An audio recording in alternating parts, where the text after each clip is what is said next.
My Yeah. sister-in-law was gonna sign your own list of Yeah. They've lost for a while now. Make sure you come to church on October 2nd. I'm in charge of Coffee Sunday. Oh, good, I'll go out. When is it, 9 o'clock mass? You have something you want to talk? Where's that, is that in Thompson? 9 o'clock? It's my very first time. I'm like, oh, there was a... No, it's a very little local. Boy, this is awful, awful. Okay. Okay, we're gonna get our video rolling a bit. Okay, I want to call this meeting to order. Councillor Austin. Moved by Katie Austin, seconded by Terry Ritchie, that the regular meeting of the council of the Township of Springwater of September 7th, 2016 come to order at 6:31 p.m. All those in favor? Carried. I'd ask you to stand if you're able while we sing the national anthem and pause for quiet reflection and prayer. And just a reminder to everyone, if you wish to sing it with the updated version, it's not in All Thy Sons command, it is in All of Us command. Oh, Canada, our home and native land, true patriot love, in all of us command. With glowing hearts we see thee rise, the true north strong and free. From far and wide, O Canada, we stand on guard for thee. God keep our land glorious and free. O Canada, we stand on guard for thee. O Canada, we stand on guard for thee. Ask you to remain standing for a moment as we pause for private reflection and prayer.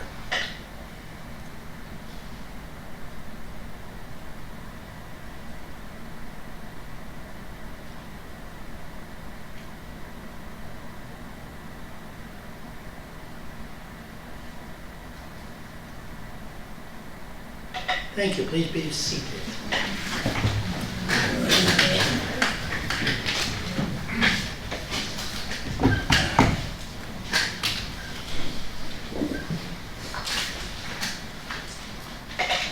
I'd ask anyone on council, do you have any pecuniary interest in any of the items on tonight's agenda? Okay, seeing none. We do have a public meeting tonight as part of this council meeting, and I'll ask Councillor Ritchie to call it to order. Thank you, Mayor Franks. Moved by Terry Ritchie, second by Katie Austin. The public meeting of council held under section 34 of the Planning Act for the zoning bylaw amendment application ZB-2016-010 by W. Bertram on behalf of Grover Sand Developments Limited. Be called to order at 6:33 p.m. All those in favor? Carried.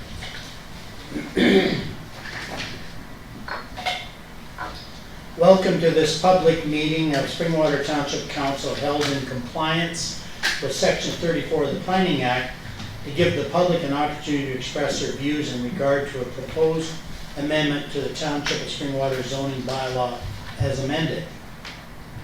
The first part of this meeting is to present the amendment.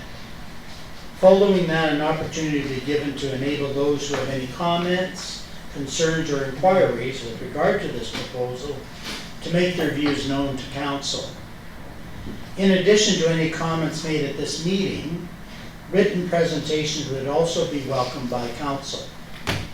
If a person or public body who files an appeal of a decision of the Township of Springwater in respect of a proposed zoning bylaw amendment does not make oral submissions at a public meeting or written submissions to the Township of Springwater before the proposed zoning bylaw amendment is passed, the Ontario Municipal Board may dismiss all or part of the appeal. Any persons who wish to speak should give their name and address. All comments or questions should be addressed through the chair, and I'm the chair of the meeting. Oral submissions will form part of the public meeting's minutes record, including the name and address of the speaker as information collected under the Municipal Freedom of Information and Protection of Privacy Act. The minutes of the meeting will be posted on the township website.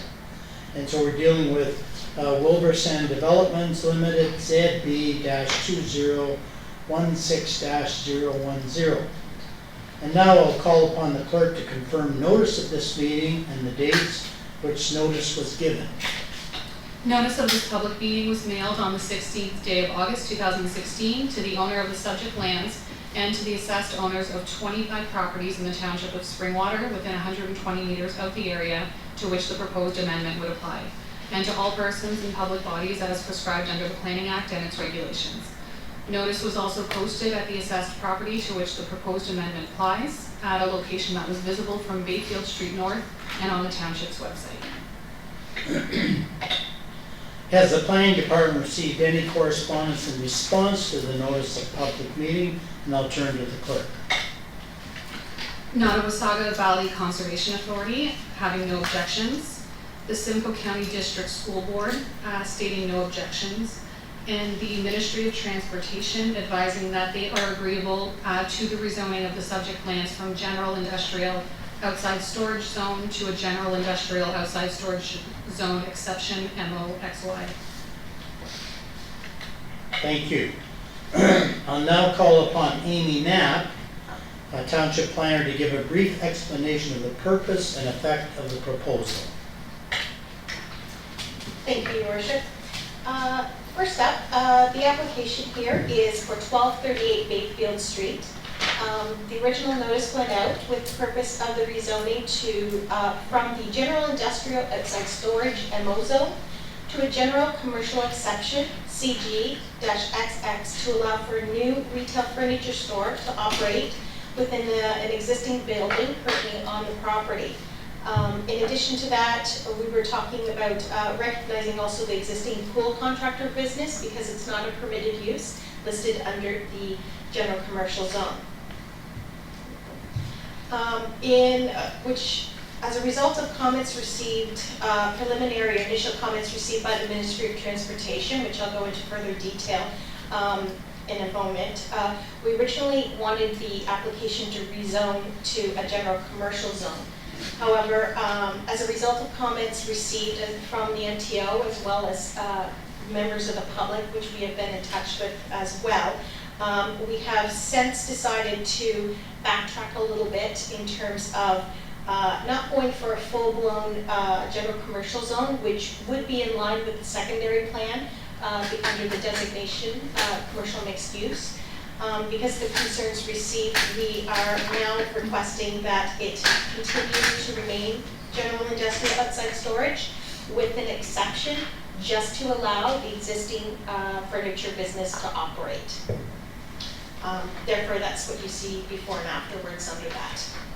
The next slide, basically, the original comments we received from the ministry was that they were not in support necessarily of the application as it stood. The reason being is that with commercial uses in a blanket commercial zone, they were looking at wanting to eliminate all commercial accesses off of Bayfield Street and locate them onto Sant Road. The other concern was that we have not started our master transportation plan, so that was something that they were looking for as part of any, direction when it came to entrances and traffic. As a result of those conversations, they were requesting a deferral of the application pending the master transportation plan. In addition to the MTO comments, we had also received comments from neighbors and concerns. We'll go to the next slide there. Thanks. Neighborhood concerns as well were the concerns basically were that we were going to a blanket commercial zone, which yes, alarm bells did go off in terms of what type of uses that could go. Things like strip plazas, restaurant uses, the amount of commercial activity that would intensify the property in general. In addition to that, there was also concerns about the potential increase in traffic as a result of having a full-blown commercial zone. as well as, I guess, unfortunately, a lot of people use Santa Road as a shortcut from Bayfield Street to kind of go around. Noise was also an issue or a potential issue, as well as the concern of having outdoor options as a result of it. In light of those comments, that is why we have chosen to pull back from the general commercial zone and request that we continue with the industrial zone and to recognize the existing retail furniture business over. So in turn, this is the following is what we are looking at now is an general industrial outside storage MO zone to a general industrial outside storage exception to legalize an existing retail business only. More specifically, the business is Midhurst Furniture, which is a warehouse with large quantities of household furniture and sells to the public by hosting indoor auctions on site and through direct retail sales to the public.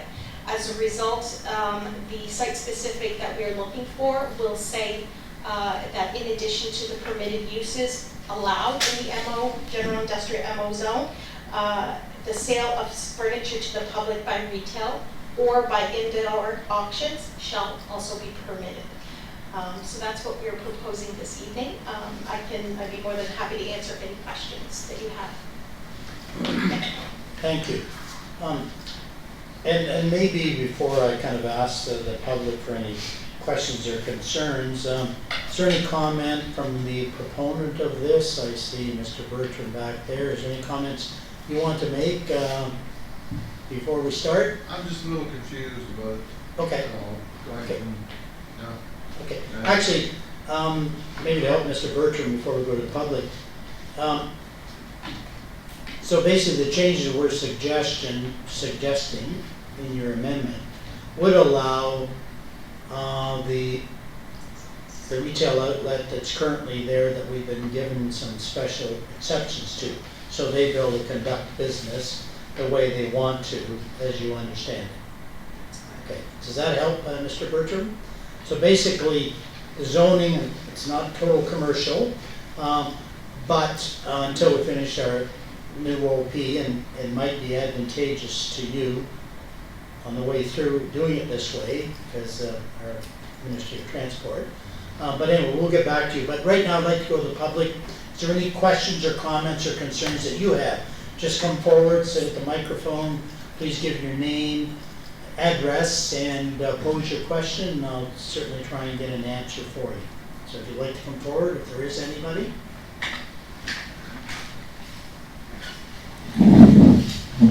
Good evening. My name is Mark Tobin. I'm a resident of Sant Road. I'm here with my wife, Sherry. We live at 8 Sant Road in Midhurst. Our concerns would be not that we oppose any commercial development there. The concern is the access to said commercial development.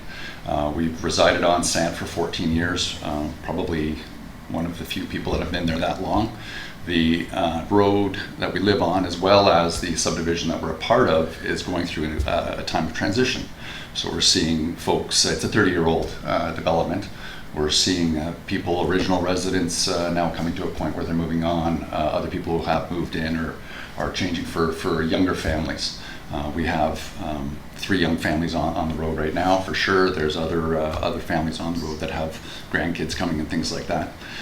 In the 14 years that we've been there, I've already seen an increase in the traffic through Sant. And as Nancy mentioned, Amy mentioned earlier, we see it a lot as a shortcut through. So people are cutting the light at Finley Mill and Bayfield Street, and they're using Sant already as a shortcut. The nature of a shortcut, of course, is to save time. So people aren't inclined to drive on Sant Road at a pace that is respectful of the residents of Sant Road. If we increase that traffic by, now what I understand to be limiting access to any commercial development on Bayfield Street through Sant Road, that's only going to compound the problem. From the earlier slide, if you recall the shape of Sant Road, it's pretty much an S going through. So people coming through at the pace they are coming through, there's some corners that are, I wouldn't call them blind corners, but certainly they don't provide a straight view of the road ahead, both for people who are residing on the street and out using their yards and the road for sort of normal day-to-day family type activities, and the traffic that is transiting our street. You can see it there. It's kind of like a race car driver's dream, and unfortunately that is what we're seeing. People are kind of nailing the apexes there and just hustling right on through, and it's very concerning. I don't have young kids at home, however my neighbors do. So I'm expressing our support of a commercial development, but not at the expense of the safety of the residents of Sant Road. If such a commercial development was to go forward, certainly our proposal for a solution as far as a safe solution goes for the residents of Sant is that Sant becomes a cul-de-sac. There was some discussion with original residents that had been the original proposal. Sant Road wasn't to go through to Bayfield Street. So I've been trying to find out a little bit about that. Unfortunately, I left that a little bit late to get the hard details on it. So if the development of Bayfield Street is to continue at that location as far as a commercial venture goes, we would oppose it if Sant is used as the access, because it's simply not safe for the residents. People aren't being respectful of the safety of those residents of Sant Road, and I'm very concerned already. To increase that traffic is only going to increase the concerns. So I'm hoping that you'll take that into consideration moving forward with any consideration of commercial development of that site. Anyone else? Thank you. Okay, thank you very much. Yes, I'll come to council in a second. I just want to go back for clarification, because I know there was some suggestion that the access would be on Sant, but that's not the case now? Your Worship, yes, the initial comments from the Ministry of Transportation was as part of a blanket commercial zoning that they would be, because their policies currently dictate no new commercial accesses, that they would be requesting that those two accesses be shut down and relocated to Sant Road.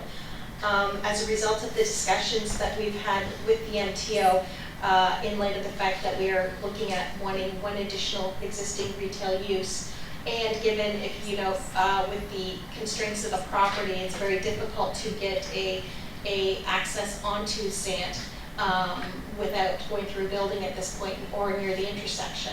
So as a result, the MTO were willing to change their position. They did not suggest that they would be asking for any change to the existing entrances. So this revised amendment would be just to do the new additional use and no changes to the access. It would still remain on Bayfield. Okay, thank you. Is there anybody else from the public that may have a question or comment? Okay, I'll go to council. Councilor Coghlan first. Oh, did anybody have any questions? Councilor Austin. Yes, thank you, Mayor French. My concern, I'm uncomfortable with how this has all come about over the last few years. As I've read this over, it appears to me that this furniture store was operating a business in a place where they really weren't zoned to be conducting that operation, and that it's now being said, okay, since you're there, maybe we should just change the way things are done. And it's almost like going in a back door, and I'm just uncomfortable with how all this has come about. Like we seem to be bending over backwards to accommodate a business that started operating without following the rules in the first place. And I don't mean to be critical, I'm just wondering, could somebody dispel my discomfort on that? Yeah, actually, Mr. Bertram, if you want to respond, and then I'm going to go to our CAO, because he may fill in some blanks, or I can come forward so we can hear you. Yes, we've been running that business since 1939. It's a contracting business. Yes. And just recently, well, in December 15th, my sons, I was leasing them the space, and they decided to build a new building. So I renovated or painted and so on and got it ready for, the fire department was very interested in the building. And I was hoping they would take it, but they didn't. So I screened tenants, and there was many that wanted to rent it, but some of them were mechanics and so forth, and some there wasn't any retail. But I've been paying taxes on a commercial, full commercial. That's what my tax bill says, and I never thought anything different. Okay, a furniture store coming in, it's nice and clean. So that was, and I had a school, girls that wanted to put a school in there, and I said, no, I don't know whether I want to have that in there or not. So I thought, well, you know what, I was having an awful time renting from December, and I finally rented in June. That's 6 months. I lost revenue in 6 months there. And I thought, well, you know what, I'm screening them as they come. And I realized that, okay, furniture, I wasn't just too sure about it. But I thought, well, you know what, let's try it. They were going to lease it until, from June till December. That's our lease. And so he's going to see how it worked out. Well, I never thought there was any problem with zoning for a store. And let's say my tax bill says commercial, full. So I never thought anything more about it. And so that was the reason. I apologize if you interpreted my comments as criticism. I was expressing my discomfort in the process. I didn't mean to be directly critical of Well, Mr. Burton. But it's a very clean business. You know, you can go into my shop or so. It's very, very clean. Before, if you had gone in before when the boys were there, it was wasn't very, very clean, I tell you. And it's really cleaned up, and I'm proud of what I've got there. Councillor Coghlan? Thank you, Mayor French. Maybe to Spiegel or Claire Amy. I'm not understanding. So if the tax receipt says commercial, can you clarify for me how that would be interpreted? I think maybe Director Schmidt, we had a brief conversation. The problem is our tax bills are classifications, not zoning. And that's where the thing, and quite honestly, actually to fill in some blanks, because I'm aware of this for Councillor Austin, maybe Mr. Bertram should have checked the zoning and that before he kind of sought a customer. But when he saw his classification on his tax bill, it says commercial, unfortunately not zoning. So he assumed, and maybe, and in this case wrongly, that it was zoned commercial. So if you want to call it, I think it was a straightforward, honest mistake. We're trying to deal with it here. Do you have a follow-up, Councillor Coghlan? I do. And then if this exception was to be permitted, you listed that it would be on the furniture business itself. So if the furniture business expires their lease, the exception is also expired, or does it stay on the property? Through your worship to Councillor Coghlan, the exception remains on it, so a new retail furniture store could go in, but that would be the only exception. Okay. Deputy Mayor Allen? Thank you, through you, Mayor French. Mr. Bertram, did you say that you have a rental agreement till December of this year? Yeah, my lease is December. And we just wondered how this was going to work out. You know, he wasn't too sure how a store or a retail or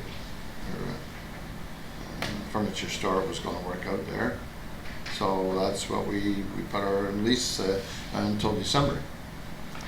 But, So then, come December, if it's working out, what? if would it be- works out, What would be your normal lease term that you would be? well, desiring probably to a get? 2-year, Pardon me? probably a 2-year lease. 2 year? Probably. Thank you. I don't like a real long lease. Of course, I'm new to the rental business anyway, so it's, I was in contracting and that was fine. Councillor Hannah. Thank you, Mayor French. I should tell council I have heard a lot of complaints about the speeding and the problems on Sant Road over the years. And I guess this, if the entrance did go out on Sant Road, it may add to that. I guess my question to planning would be, if this is approved now, is there a need to have access to Sant Road, or can we approve this without having to have access to Sant Road? In answer to your question, through worship to Councillor Hannah, no, we do not require access onto Sant Road. Right now, there's actually a 1-foot reserve that's on site, so at this point in time, that would have to be lifted in addition to trying to find a mechanism or a way to get a physical entrance away from the intersection. So it would be very difficult to actually put any type of entrance onto Sant Road, nor is it our intention or desire to, at this point, start changing things until we get a master transportation plan in place. Councillor McConkey.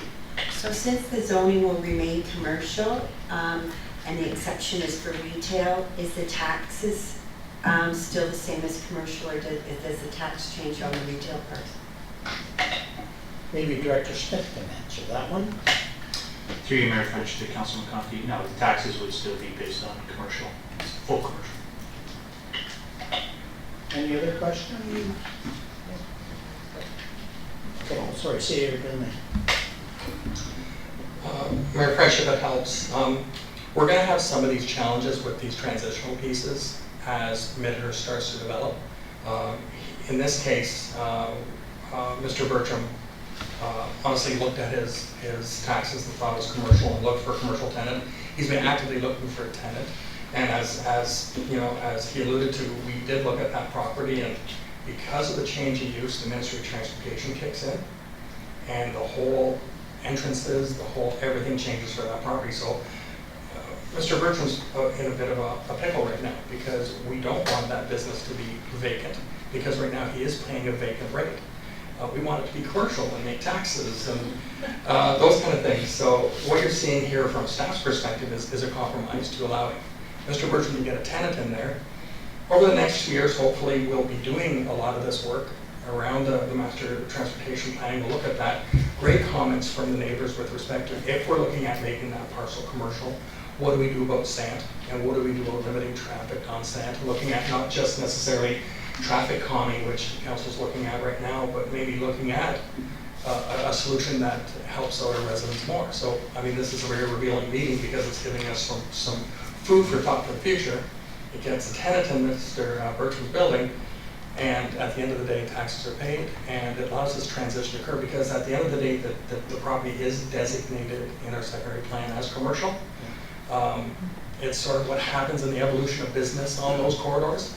At the end, we love a beautiful building there that is state-of-the-art and has nice, I'm not saying the buildings aren't pretty, Mr. Bertram, but it's going to be a new, essentially the new downtown Midhurst when you look at it. So what staff's looking at is, let's try to get a tenant in there, and let's try to make that work, help Mr. Bertram out, and food for thought now that when we develop that corridor, what do we need to do to protect our residents? Thank you. Councillor Coghlan? My question was going to be about the commercial mixed use designation, and that it eventually, if we don't do this tonight, how does that process take place? Like, how does that just become commercial mixed use zoning? If not tonight, when does that happen? CEO Brindley. French, thank you. It could go one of two ways.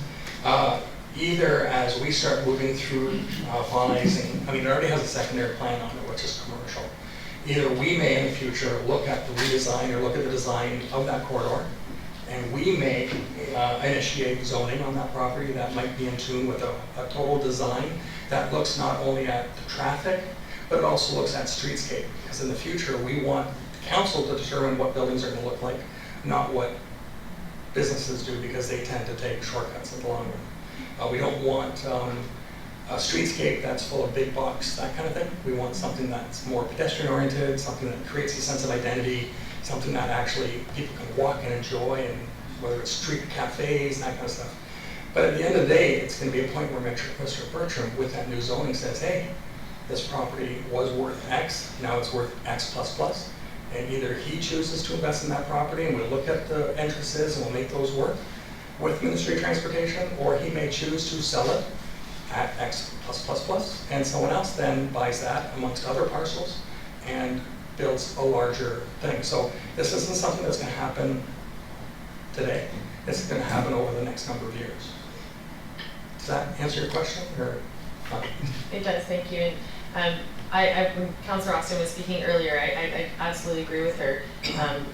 Ourselves, our property zone local commercial, so we often lose out because we can't find tenants to confide to the local zoning. So while it feels odd to be changing the rules to, like, we have bylaws for a reason and they're put in place so that people operate within them. So it does feel difficult to be changing it because of that, but understanding that this is going to be a commercial mixed use, and it already is on the secondary plan, so eventually it's going to be that anyway. Thank you. Excuse me, can I interject in here? The traffic, actually, I don't see what my business, the furniture store has raised any more traffic. And they certainly, I don't think they use Sant Road in there. But there is a lot of traffic on that road now. There's more traffic on that road now, the highway, but that's why he's situated there, because of the traffic going north, and that's what he liked the area, but not to overload Sant Road. Councillor Austin? Through you, Mr. Mayor, to Mr. Bertram. Do you own all the property from the furniture store north towards Sant To Road? Sant Road, yes. You own all of that property? Thank you. Any other questions? Councillor Ritchie? Thank you, Mayor French. Mr. Bertram, and you've been there since 1939. My dad started business in 39. And while he may not have been in that piece of property in 39, I think probably 40, in the late 40s. I tend to agree with you with the fact that I don't see where the furniture store is going to gather any more traffic than what the traffic you already had over the last long number of years that you've been there. So as the CEO just pointed out, to get you fixed up, get you running, get it tenanted. I support the gentleman. He's been paying taxes for years. Let's help him out here. And in the meantime, let's work on these transportation plans, see what we can do to fix Sant Road. But in the meantime, we need to look after him. And I support it. Thank you. No, and I think my only comment is in the secondary plan, it is commercial. And it's interesting how our official plans and our zoning bylaws don't match. And if you look at that strip of Bayfield Street, it's a hodgepodge. There's two similar zoning to what it is today, and then there's commercial. So I do not see kind of a commercial operation as being very restrictive, kind of causing any real negative impact. And the fact is that there is no need for a new entrance on Sant, and I would assume if they're going to attract business from Barrie, which is most likely where the business is going to come from, they probably don't know about the bypass going Finlay Mill down Sant. And also I'm trying to figure out, how would you turn left off Sant into your property without going across and back across 4 lanes? And I'm not sure that would be a logical approach. So any other comments or discussions? Okay, who has the resolution? Yeah, okay. Well, I think I may have a bit of a script here. First, Okay, thank you for attending the public meeting with respect to the proposed zoning bylaw amendment and showing an interest in the matter. And I'd ask for the adjournment. Moved by Allen, second by Ritchie, that this public meeting held under Section 34 of the Planning Act as amended on a zoning bylaw amendment application ZB 21610 by W. Bertram on behalf of Wilbur Sand Developments does now adjourn at 7:05 p.m. and the council hereby reconvenes to the regular meeting. All those in favor? Carried. Okay, now we have some direction following the public meeting, and Councilor Coghlan has the resolution. Thank you.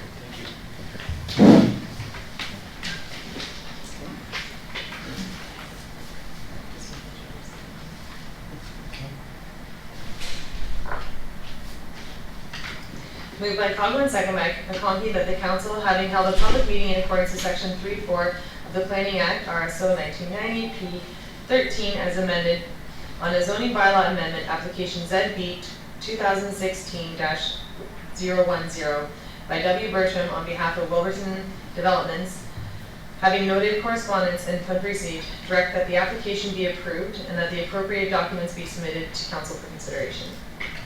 All those in favor? Carried. Thank you for everyone's input.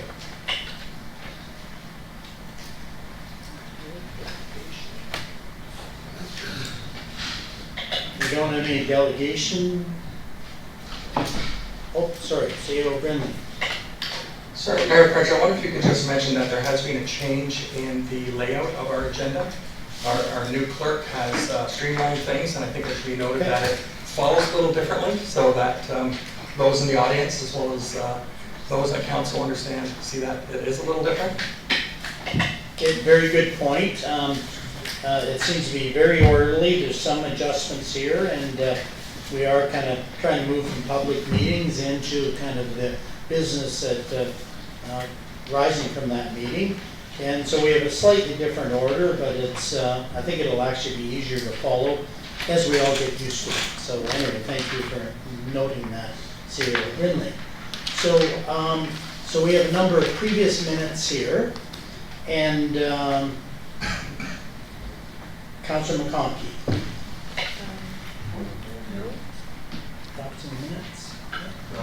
I'd like to speak to it before it's read. Oh, okay.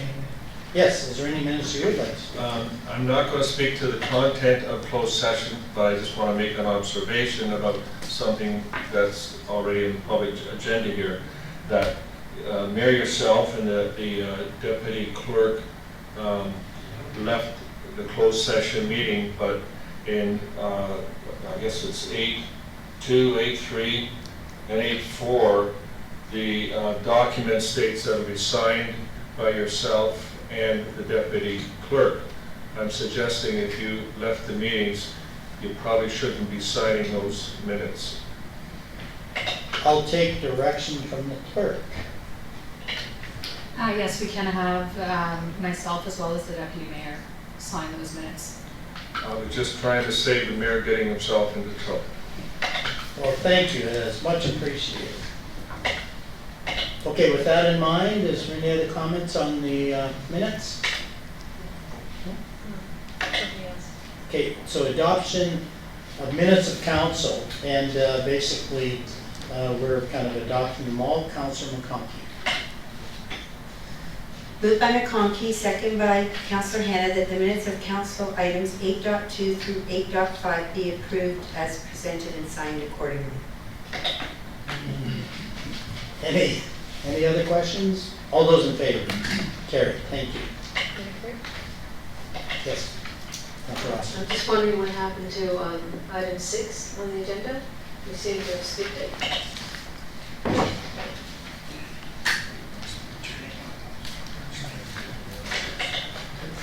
Sorry, item 6, we actually did 6.1. We approved Councilor it. Coghlan, yes, we approved it. I thought we were voting on coming out of. We so had we did, we we had- did approve the application? Yes. Okay, thank you. Yeah. Sorry. Okay, moving on to minutes of boards, committees, and organizations. Is there any questions or comments on those before I call on Councillor Hannah?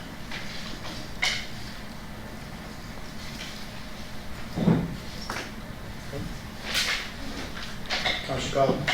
I'm just curious, on 8.8, it says draft minutes, and I'm just curious, I haven't read that yet on our agenda, so I'm just curious what draft minutes are. Actually, that's a very good question.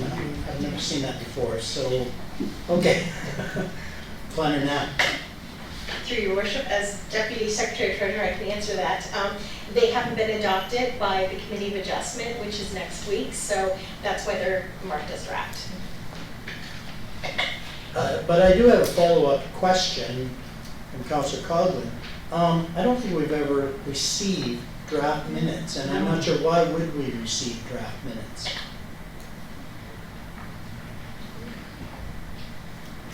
Director Spagno. Mayor French, the timing of the meeting is actually advantageous, where if there's any issue that is on the Committee of Adjustment agenda that was discussed, that these council would be apprised of anything that came up through the application process, where this council may have some opinion on or a stance or position on. So therefore, as far as providing the draft minutes at this point, it gives council a heads up as to what was discussed at the meeting, as opposed to the minutes being considered later on. And say, for example, if there is an item that council feels that it wants to weigh in on, waiting for another couple of weeks may actually put council in a position where it might not be able to appeal certain things or comment on certain things. So at this point, it's more of a heads up just to say this is what happened at the meeting.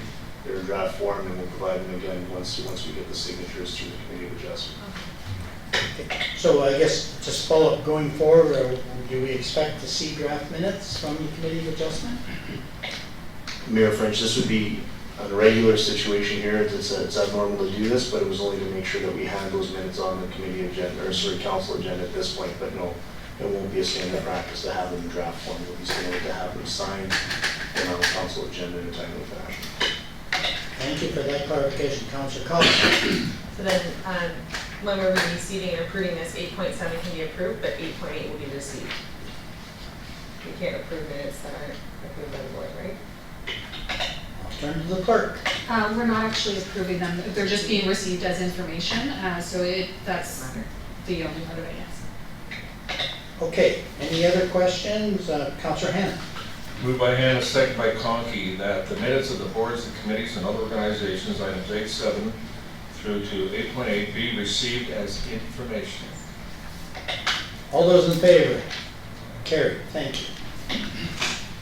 Okay, and now we go to question period, and this is an opportunity for anyone in the audience, preferably something on the agenda. But if you have any question, please come forward, we'll try and answer it. And if it's not on the agenda, we'll try and get you an answer and get back to you as soon as possible. So if anybody would like to come forward, make comment, please do. Does it mention anything on the agenda? You can, yes. Sorry, Simon James at 37 Mennel Drive in Springwater. I just wanted to come in. I heard there was talk today of the Snow Valley Road corridor, a train whistle potentially being discussed. I know it's a concern for a number of residents in the new Black Creek Estates subdivision. The noise from the CP line, the railway whistle, goes throughout the night, and there's no set schedule for it. It's not uncommon to have 9-10 times throughout the night, 2-3 in the morning, the whistle blasts, it wakes everybody up. So I just wanted to see if that was going to be discussed from the public tonight here. Okay, no, appreciate the comment because we will be dealing with that tonight. Okay. If you want to hang around, Perfect. I'm sure we'll have some lively discussion on that. Thank you. But anyway, thank you for your comments. Anyone else have any questions or comments on the agenda or something that's new that maybe we haven't thought of? Please come forward. Okay, seeing none, we will move on with the agenda. And for anybody that is watching at home, we're on item 10, correspondence and information items. And is there anything here we would like to pull and for discussion before we kind of table the resolution? Councilor McConkey? 10.4. Anything else? Okay, maybe we'll do you want to just make a comment, or do you want to have Yeah, I just want to ask a question. Okay, why don't we do that, and maybe we'll accept them all. Please go forward. With 10.4, it talked about a community champion and an individual, and I know it's a Simcoe County award. I don't know a community champion because it talks about immigrants and, you know, bringing the immigrant culture and supporting that. But I know someone who's very strong and a champion in Barrie. So I know that Barrie's part of Simcoe County. So I was wondering if I could talk to our clerk or something after about supporting somebody in Barrie for that champion. Yeah, no, I think it's appropriate to speak to the clerk. I think the idea of being distributed amongst ourselves is maybe we have someone in Springwater, but certainly no issue there. I mean, speak to the clerk and find out what the mechanism is, and maybe she will direct you to speak to the county itself. But anyway, that's fine. Okay. Any other questions or comments on any of the items? Seeing none, Councillor Austin. Moved by Katie Austin, seconded by Perry Ritchie, that correspondence and information items 10.2 through to 10.5 be received as information. All those in favor? Carried. Thank you. Moving on to 11, and again, you will notice our format changing a bit. Certainly I like action items, and so we have a separate category for action items here. And the first one up is telecommunication tower protocol. And before I ask Councillor Ritchie to table it, is there questions and comments on this? Councillor Cogman. It's more of a comment, and unfortunately, Planner Russell's not here, but I found the report very thorough, and I just wanted to thank himself and staff for including the direct mailing portion, but also to the individual ward councillor to be informed by direct mail and to make sure that that's part of the protocol. It's great, so thank you for that. Councillor Hanna. Thank you, Mayor French. I have right in my notes here, so I'm not copying the council here, but that was an excellent report. My observation is on page 4, and it states in there that basically the way I read the report will be notifying people that live within 3 times of the height of the tower. My only observation is that, is there any way we could extend that? Because if the tower is 60 meters high, we're notifying people within 180 meters, that's 200 yards. That's the distance like from here out to Nursery Road. And if you're looking at a tower 60 feet high, the lights and whatever's on that tower and any interference from that tower, 200 meters or 200 yards, I should say, to be notified of the tower. I think that should be expanded to somebody that's going to be affected at least through their vision, if you like. It could be a half a mile. I'm not suggesting it should be a half a mile, but I think 200 feet is not really enough, or 200 yards is not enough distance to be notifying people of the existence of planned existence of the tower. And I would just ask if it could be increased.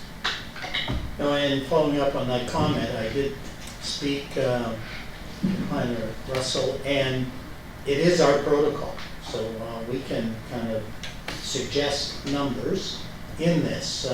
So anyway, we'll come back to that. Any other comments? Councillor McConkey. I know that it said the distance to a residential lot, and I know that we're running into this on Sunnydale Road. The distance is to an agricultural lot, but an agricultural lot is, even if it's vacant, can still, depending how it's zoned, can have one house put on it. So I believe the distance should still apply for the agricultural lot as well. And the other thing I have a concern about is the township circulation requirements. It says a representative of the Township of Springwater may attend the Public Information Center to assist in answering questions. I'm sort of reserved on that because it's not us who are championing this, and by us answering the questions, are we leading the residents to believe that we're more in charge? I'd rather be there to listen and take their questions and make sure that they're addressed, but I don't believe that we should be really answering questions. The telecommunication company should be put on the spot in answering the questions, because in the end, we don't really have a say. Our say is creating this bylaw to make sure that our residents are informed and that we try to protect them in any way. But I believe that a staff member should be there and listening. So that's just something to watch. Okay, thank you. I guess comments, and I sent them to Planner Russell. I thought the circulation should be, regardless of the height of the tower, make it simple, 200 meters, regardless. And the other one was, the minimum kind of setback should be that the height of the tower plus 10 meters. In other words, if you have a 50-meter wide lot, you wouldn't be able to put up anything over 15 meters. In other words, if it fell down, it has to be retained within 10 meters of the property line. Because I think that's one of the concerns of Sunnydale Road. Theoretically, where they want to place it, it could fall over in that agricultural zone. So as a matter of fact, I don't think we should differentiate between what the land use is, as far as the boundary is. And so the suggestion I was making is circulation be 200 meters, regardless, because it goes up to 60 meters. That the property should be large enough that if that tower falls over, it's retained on its own property. Because I believe we have an application on Dunlop Street that it's a small lot, and with the towers approved, if it fell over, it could fall on either side of the property. So those are suggestions I made. Councillor Donkey. I'm just thinking back to Acto, when we did the circulation there, and that was one subdivision. So if we had a tower go up in that area, and we needed because right across the street from the Acto, they could see the tower, would 200 meters cover all of that subdivision? Because they're on, a couple acre lots and stuff. Would that meet the requirements? So I just leery on the distance. I guess the only concern was that I think the discussion has to be reasonable. Okay. And that was the only comment. It is our protocol, but I think if we make it extreme, it might be a lot easier challenged at some authority if it's somewhat reasonable. Okay. So, is anybody supportive of minimum 200 meter circulation and the height restriction? Your worship, 200 meters is not very far. It sounds like a long ways, but it's not. Like, you can put a tower down here on 27 Highway that's 60 meters high, and you have no problem. You'd be able to see it here quite easily, but there may only be one house between that tower and this location, and I'm just suggesting maybe 500 meters, because I would rather tell the residents what's happening and have no complaints than say, well, you were outside the 200 meters, that's what you were told. I'll leave it up to the rest of the people. We can attempt that. The only thing is, I would hate to have a challenge that's unreasonable. And as you know, unfortunately, we are not the authority. We can have a protocol and ask the applicant, proponent, this is what we want to do. But as we've seen in higher authorities, they can ignore our wishes. Councillor Conkey. Can we say in good standing that we want 500 meters when it's in a rural area or an open space area, and yet we want 200 meters when it's more urban? I can't see that being an That issue. seems more- Yeah, no, that would be possibly a good compromise. Very good. So are we supportive of that concept as a council? Yes, I got more time to think. So, shall we just kind of provide that information back to you? And is that all you need on this, with the comments? Yes, Mayor French, I have sufficient information to take back to revise the protocol. And I think moving forward, what staff will do is just send out a draft as an email. We'll set the protocol to council just to follow up on the revision so the council's made aware of what has been done in line with the conversation today. Okay, so I guess in that case, are we basically referring it back to staff rather than adopting it? Okay. Okay, okay. Or essentially, it's two options, you can either refer to staff or approve it, it is adopted as amended, and we can include it. Okay, as a matter of fact, our clerk, Councilor Ritchie, if you just want to hand it over, our clerk is going to make our job easier for us. So just pause while we have a revision, and we're at 11.1 on our agenda if you're at home.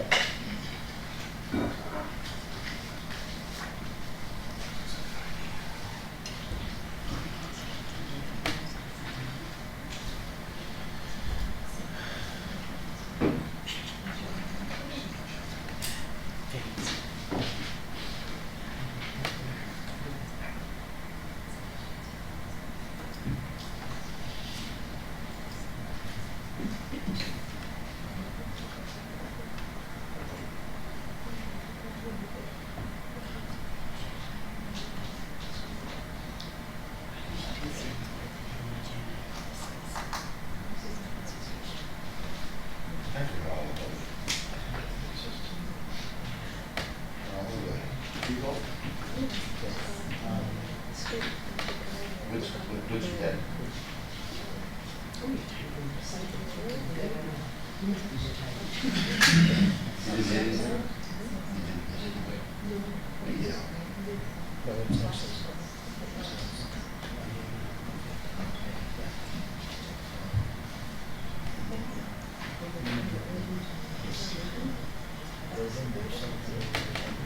Did you run that?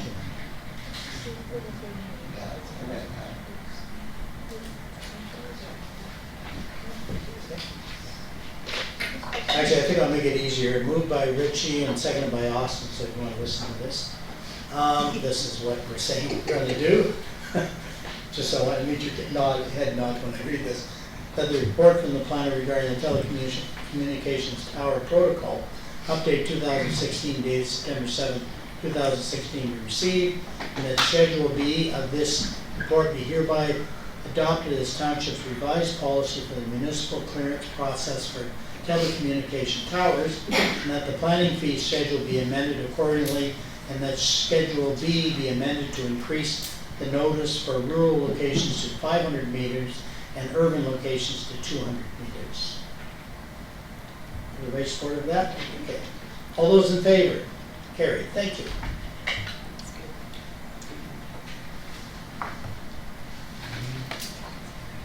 So moving on to 11.2, Conservation Authority's comments and that.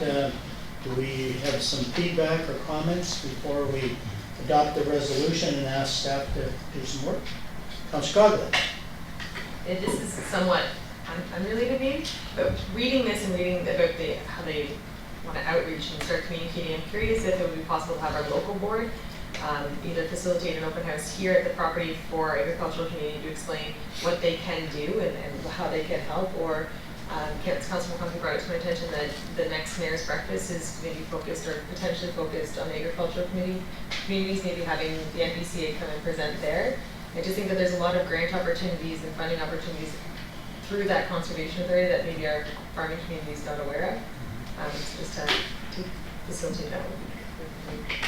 And that's a very good point, but just so everyone knows, the MVCA typically does an annual presentation to Simcoe County Federation of Agriculture, and there's usually 30 or 40 people there from all across Simcoe County, and they provide them with a variety of funding that's available for a variety of things. So they do, and they actually have direct communication that to the agricultural industry, so they are aware. But I think it's more the comments, should the conservation authorities kind of be more kind of focused and, on certain aspects of it, because there's been criticism that they may be too far reaching, and I think those are the comments that they're looking for as they review the Conservation Act. Councilor McConkey. I was a little leery about this. I hate when the province starts to step in and sort of give us guidelines and that, and they're looking into this. And they talk about the municipality, like the 3 levels. The province will take on some responsibilities, and then the conservation, and then the municipality. My fear is, you know, we argue now when the NVCA comes for some funding, and it's really not a lot of money. I'm hoping that this exercise doesn't increase the funding for the NVCA out of the tasks. So what I would like to ensure is that as staff or as council, we agree to what we feel the NVCA too is accountable for, so that when something comes up for discussion, we're willing to pay for these type of things. And we don't want to, you know, there's certain responsibilities that we don't want to take on either. So I think it has to sort of be charted as to what do we feel the province, like the 3 layers of accountabilities are. And so that if there comes to be discussion, we know what we value as our responsibilities. Because I just see another, you know, I don't want to see a tax increase by what they're going to maybe download to us.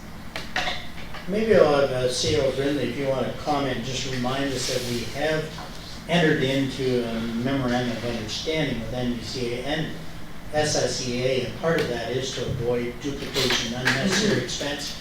And it's pretty specific, if we recall, when we adopted it a month or so ago, that, you know, that we are now defining our relationship with NVCA and what we're getting for it.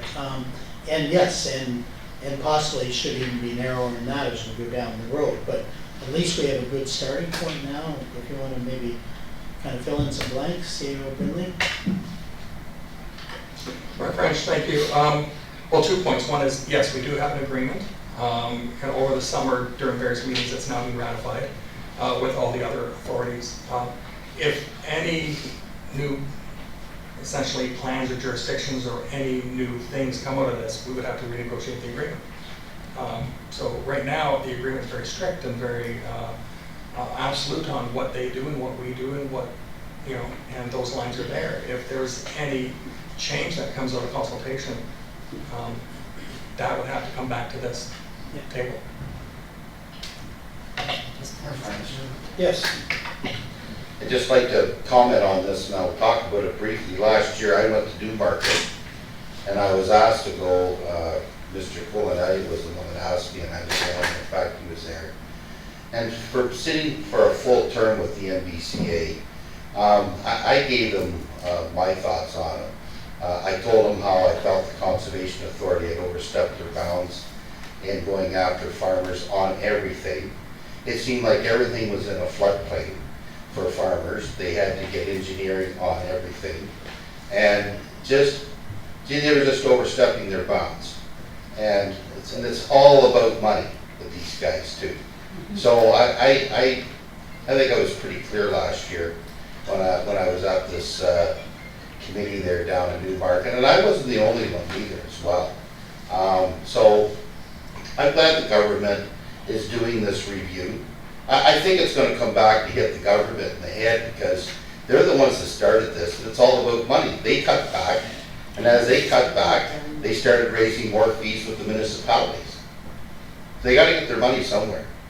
So the government, what they need to do is step to the plate and start funding them again, and put some criteria in place for them so that they can't overstep their bounds.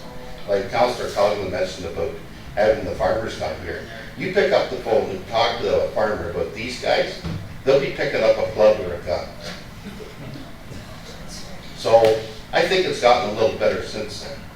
There's been a lot of things go on since my time as my first term, but anyways, I leave the farmers alone on this one and talk to them from across the room. But anyways, whatever they want to send down to this review, let them send it down and we'll go from there. Thank you. And just kind of following up to Councillor Ritchie, the Simcoe County Federation of Agriculture is sending in a response to this review from their perspective. I agree with Councillor Ritchie. I think the MVCA is our local conservation authority, has improved its operation dramatically, and one of the things that they did put in place, and it's the only subcommittee advisory, is they do have a separate, and as Councilor Ritchie knows, a separate agriculture advisory committee to the NVCA, and they meet pretty much monthly and review where the concerns are. And as a result of their input, the fee schedule was simplified greatly and adjusted so an agriculture operation, when he decides to put a culvert in or whatever, he knows exactly what it's going to cost. So there has been, movements in that direction. But all we have to do is go out west and look at Calgary and that, and they'll give you a very good example of what happens when you don't have anybody caring for the floodplain.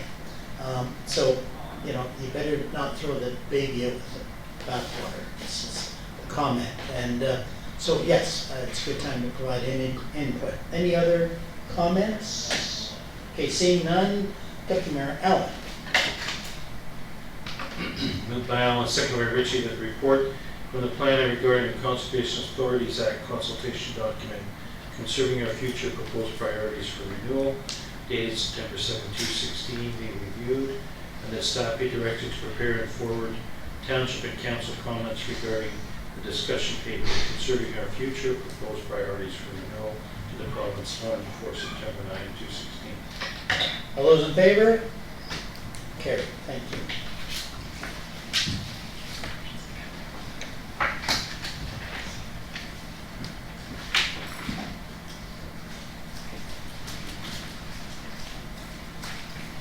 So we're moving on to 11.3, and this is to deal with an extension of the Elmville Village subdivision. And I open the floor for any comments or questions on this matter. Councillor Austin and then Councillor Hanna. My first question is, I'm quoting from the report, 75 residential lots for single detached housing, as well as blocks for a place of worship, a commercial use, park purposes, and special residential purposes. Can you tell me what is meant by special residential purposes? Director Spagna. Through Mayor French to Councilor Austin, special residential purposes is referring to some previous approvals with respect to seniors housing that was originally considered as the approval back some time ago. Okay, Councillor Hanna. I just want to make the observation with regard to extension of this request. In the past, we reduced them when people have come forward. We've offered 1 year versus the 2 or 3 that have been asked for. And I just think we should be consistent. We've set a precedent. I think we should be consistent and keep it to 1 year. I guess the only comment I make is this development is now moving forward. Most of them have not started. This one is moving forward. There's a current development of 44 homes, and actually I think there's 9 or 10 of them sold. And so in this case, since we are moving forward, and now that he spent money in infrastructure, I'll guarantee you he would like to kind of do them sooner than later, knowing the proponent on it. So in this particular case, because we are moving forward, I don't have a problem supporting the extension. If I can reply, I would just ask if that's the case, then why are they asking for a 2-year extension? Because I think you'll probably find out they started 5 years late when it came to this. Because I think when they got the last extension, they didn't get going quite as quickly, and CEO Brindley will comment. Mayor French, yes, I can fully appreciate Councillor Hanna's concerns, because in the past, or in general, we have a lot of legacy subdivisions that aren't going anywhere, and we want those individuals to prove that they're moving forward. As council knows, there was a grand opening. They're actually done with the first phase. They just put $500,000 into a stormwater management plan last month, and it'll still take them a few years to build out. The due date is coming very close, and I think we're in a position where staff feel that we can grant that. It's still not a lot of time in the scheme of things, but we feel that unlike the other subdivisions, this person has invested and has shown us that they're serious. Councillor Austin? Could I ask for Appendix A, the diagram of the layout you put up on the screen? And my question is, so it's down at the bottom, my question is, do we know what's going into, further down, it's a diagram, Appendix A, there it is, up at the top there, Part 5 and Part 6. Do we know what's going on those lots? Those are the lots on Queen Street East, Queen Street West. Do we know what's going into those two parts? Is that where the commercial plans to be? Director Spagno? Mayor French, through you to Councillor Austin. The Part 6 is where the commercial block is located. Part 5 is actually an institutional block, which is zoned for a place of worship. However, there have been some discussions about potential relotting in the future, so at this point, we don't know what what those blocks or those parts will be developed as in the future. Any other questions, comments? Okay, seeing none. Councillor Cartman?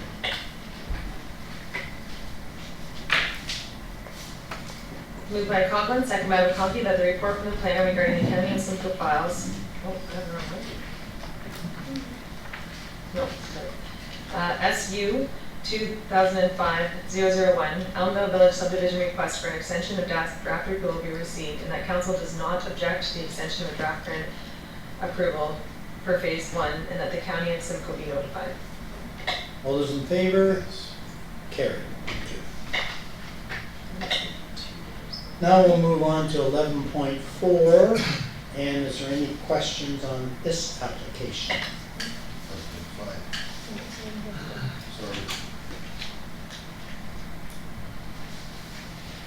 Okay, seeing none, Councillor McConkey. Moved by McConkey, second by Councillor Hannan, that the report from the planner regarding ZB 2016-012, Craig and Lori Lynn Pett dated September 7, 2016, be received, and that a public meeting be scheduled in accordance with the Planning Act, RSO 1990 CP 13 as amended, to gain public input on the proposed zoning bylaw amendment. All those in favor? Carried. And the next one obviously is a street naming. Is there any questions on that? 11.5, road naming, Snow Valley Highland Place. Councillor Austin. Just curiosity, are there any timber wolves or have there been timber wolves in this area? Because there's supposed to be this historical reasons for choices of names. Anybody know if there are timber wolves down there? Have there been? Maybe I can turn to our Director of Finance. Have we paid for any animals that have been killed in the area by wolves? Because that might answer it. CEO Brindley. Mayor French, actually, yes. Okay. And we have paid for essentially carcasses and wolf-related damages. Yes. Yeah. Down there? Yes. Oh, yeah. Okay, thank you. Good question. Thank you. Just like timber. Okay, Councillor Hannan. Moved by Hannan, second by McConkey, the report from the Planning and Development Coordinator regarding the road naming within the Snow Valley Highlands Phase 5 subdivision dated September 7, 2016 be received, and that council accepts the proposed street name Timber Wolf Trail, and that the appropriate street naming bylaw be submitted to the council for consideration. All those in favor? Carried. Thank you. And we'll move on to 11.6. I think maybe I'll wait till our Deputy Mayor returns here because he has some comments on it. And obviously action report, addition to works yard and temporary fire station. And maybe we can start with some input. Should I start with maybe CAO Brindley and then go to our acting chief and go from there? Thank you, Mayor French. Obviously, this is a tale that's been going on for a little while. We were instructed back in 2015 to do an RFP and look at the estimates of doing some work to Works Yard 1/Station 2. to look at, can we look at extending the life of that facility and expanding it for emergency services? And also look at the future of that building from the standpoint of when we build a new fire hall, turning that building over to Public Works completely as well as Parks and Recreation for their future, because we know that we also have to plan for their future regardless of this. So we went through a process. We actually had a building committee that has members of staff, members of council, and actually members of our firefighters on it. We had a bit of a delay in the spring as we were looking at some other properties as well. But the estimates have come in at $968,600 to do a significant amount of work to that building. And really, I'm proposing to council this time before I hand it off. There's a number of options I've got to council. I suggested sort of a combination of options, which is to move forward with this building and at the same time finalize a future location for Station 2 that we build in the future. And really, I'll just probably hand it down the line and we'll see where it goes from there. So, do you have a question before I go to the next presenter? I want to talk about Councilor the Ritchie? fire station.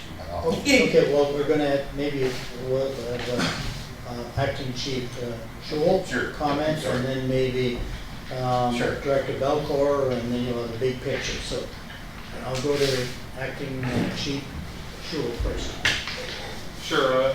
In the report, you see a number of options for council, and I haven't been here very long as the interim chief. However, I was here when we moved to the temporary established back in 2004. And I concur with the CIO Brenly that a combination of options could be at play at this time, and to move forward and show a commitment that there is a light at the end of the tunnel, and that we maybe at this time be able to concurrently run two scenarios. One would be the renovation to the existing station with, and then hand it over to Parks and Rec, and at the same time looking for appropriate land that may facilitate a co-location or would fit into the bigger plan in conjunction with the streetscape of Midhurst. And at this point, I just think the renovation option is a great, bridge from today to tomorrow. And also, my input to council would be, I think we have to put some time frames of when, if this was to go forward, when things would come to fruition in regards to that, because 2018 is coming fairly quickly, and when you go from one council to the other, make sure the commitment is there to the firefighters that this project is moving on. And I just think it would provide value between teamwork between Public Works and fire, and just show the commitment that council and staff, as well as the firefighters and the senior officer that you're in the process of hiring, that we have some time to review all the options and provide a positive work environment moving forward, and the new chief can come in and work with council as well as the firefighters to move into the second phase, which would be the new location and the new building. Also, the land that's suggested at this point has been on the books for a number of years. I think we're in the ballpark with the land. It's just whether council wants to have the current location would be center field, whether you want it in left field, right field, or home plate type area. But I think we're starting to narrow it down, and I agree with the report submitted with CO Brenly and the director beside me, Ron Belcourt, that I think we could run concurrently and have a positive outcome with this for everybody in the near future. But I just like to see some time frames put on at the end, if you're so apt to grant that. I'll leave it in council's hands. I'll turn it over to Director Ron Belcourt. Thank you. I think one of the key points we looked at when we met with the architect and the building committee was to look at the the end use of the building as well as the present day use. We wanted to make sure that it would accommodate or address the needs of the fire department while they prepared to build a new building. But at the end of the day, we know that we're going to need to expand the building to facilitate the Public Works Department and the Parks and Rec Department as we continue to grow. And we wanted to make sure we were going to have a usable building at, when we do eventually build a new fire hall. So I think that was a key point in looking at the design and how we were planning this development. Okay, I'll turn to council, and let's start with Councilor Ritchie. Thank you, Mayor French, through to the Director of Parks and Rec. Ron, we move forward with this, we get it built, it's time for us to move on. Are we going to have to spend much money to change it back over for the use of the Parks and Rec or the Public Works Department? Are we going to have to spend money again to convert a lot back, or are you just going to be able to walk in, put your bags down, and run? Director Belcourt. Thank you, Your Worship. Through to Councilor Ritchie, it would be your last statement. You can be able to move right in and take over. Perfect. Thank you. CEO Grinley. At one time, when we were proposing building the new Station 2, there was discussions around removing the Plano vents and moving some of that ventilation equipment, but we actually see that become critical to the public works operations. So whereas one time we're looking at moving that, those kind of things will actually stay in the building and actually help the work atmosphere for public works. Thank you. Deputy Mayor Allen. Thank you. Through you, Mayor French. I'm supportive of this. We certainly have kicked this around. The building committee's reviewed it. We had originally set aside $750,000 as an estimate. And when this 968 came, or 985, whatever it is, came in, I think the initial thinking, Director Belcourt, was that it was pretty rich. I'd like to see it happen. I'd like to see it go forward, but I'd like to consider an amendment to reduce the cost to a maximum of $800,000. In the report, it says the staff will look for efficiencies and ways of reducing that. And I believe when we had the tour as a building committee, you had said that it was rich and there would be ways of reducing it and still being able to accomplish all that we want to accomplish. So I'd like to see it be reduced from the 968 to a maximum of 800,000 plus, sorry, 985, 650 to a maximum of 800,000 to help staff facilitate getting some cost reduction to the initial estimate and be closer to the $750,000 that we originally budgeted for. Do you have any initial comment, Director Belcourt? Yes, thank you, Your Worship. Through the Deputy Mayor. Yes, I did comment that the estimate did seem high. It is a Class D estimate, which is just ballparking figures. And once you get down to the detailed design and do the value engineering is when you can start looking at concrete prices and narrowing it down. There are some things I think we can do ourselves too that would reduce the cost. But once we get to detailed design, that's when we can narrow it down and get the price down to where we can come back to council with the final document. Deputy Mayor Allen. Just as a follow-up to Interim Chief Sewell's first time. Comment about timing. We do want to get this finished before the end of this term so that there's no confusion and further delay. What is the time frame with respect to being able to get this accomplished? CEO Grinley. So I'll let him comment. I'm not going to say thank you. For Refreshment Council, I think this fall we'll be able to meet with the consultant and get some harder lines. I can't answer today, but when we meet with the consultant, if we're given the go-ahead today, we meet with the consultant, we can get some hard lines in terms of when the estimates are done, when the terms of reference. When we go to tender and then when it comes back to council for approval, I'll have a better picture of that over the next month or so.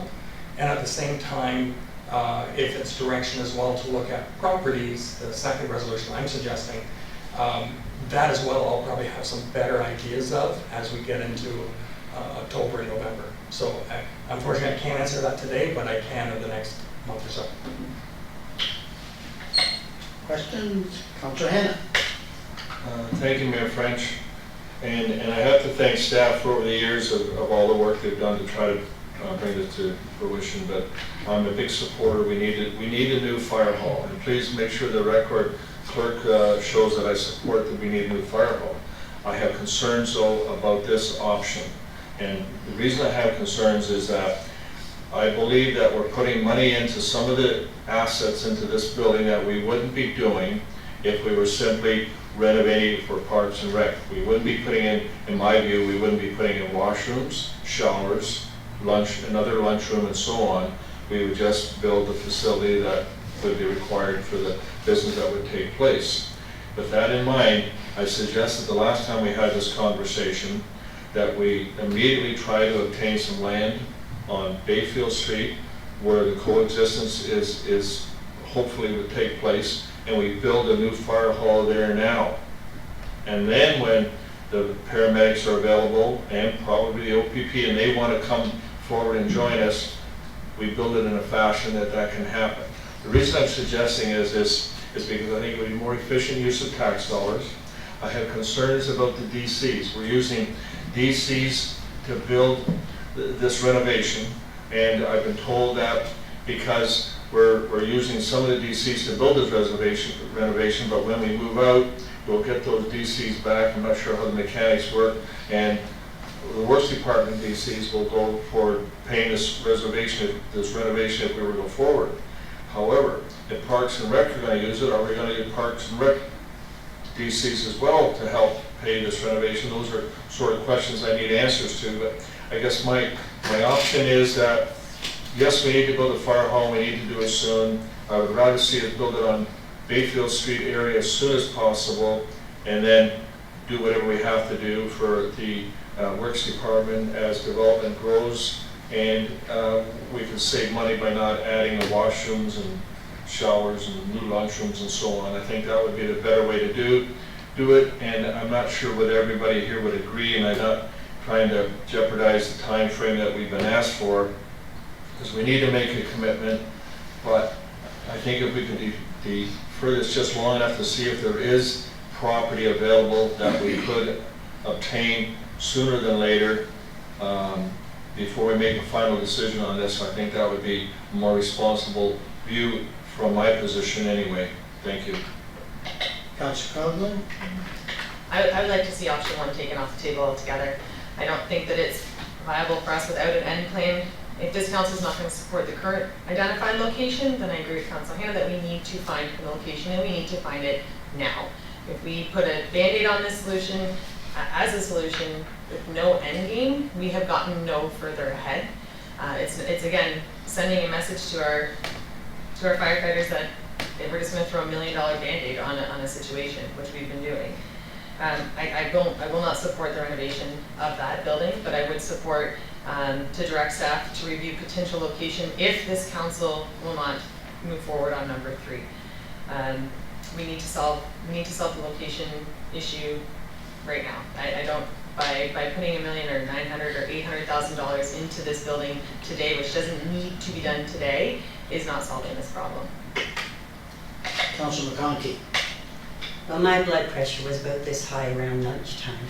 I looked at this and I thought, oh my goodness. Okay, so at first what happened is that we had the initial report that said that a new fire hall on Snow Valley Road would cost $1.2 million. And we as a council thought, oh my God, we can't spend that. And so we said, oh, the renovation at that time was $350,000. And I was sort of wanting to go with that fire hall at 1.2, but I realized that It was 2.2, just so you know. No, it was 1 point, it was in the 1.2, yeah, 2.2. yes. Way back in the beginning it was. And so I knew that I wasn't gonna get the agreement of the rest of council. I was working with council and I thought, okay, let's ask for a proper quote. Was it $350 to really? Because then if it's $350 to renovate, yeah, I was sort of for it, but I'm thinking it's gonna come out a bit higher than that. It might come out close. So now it has come out almost the same as what we could have had a year ago if we put the shovels in the ground. A little embarrassed.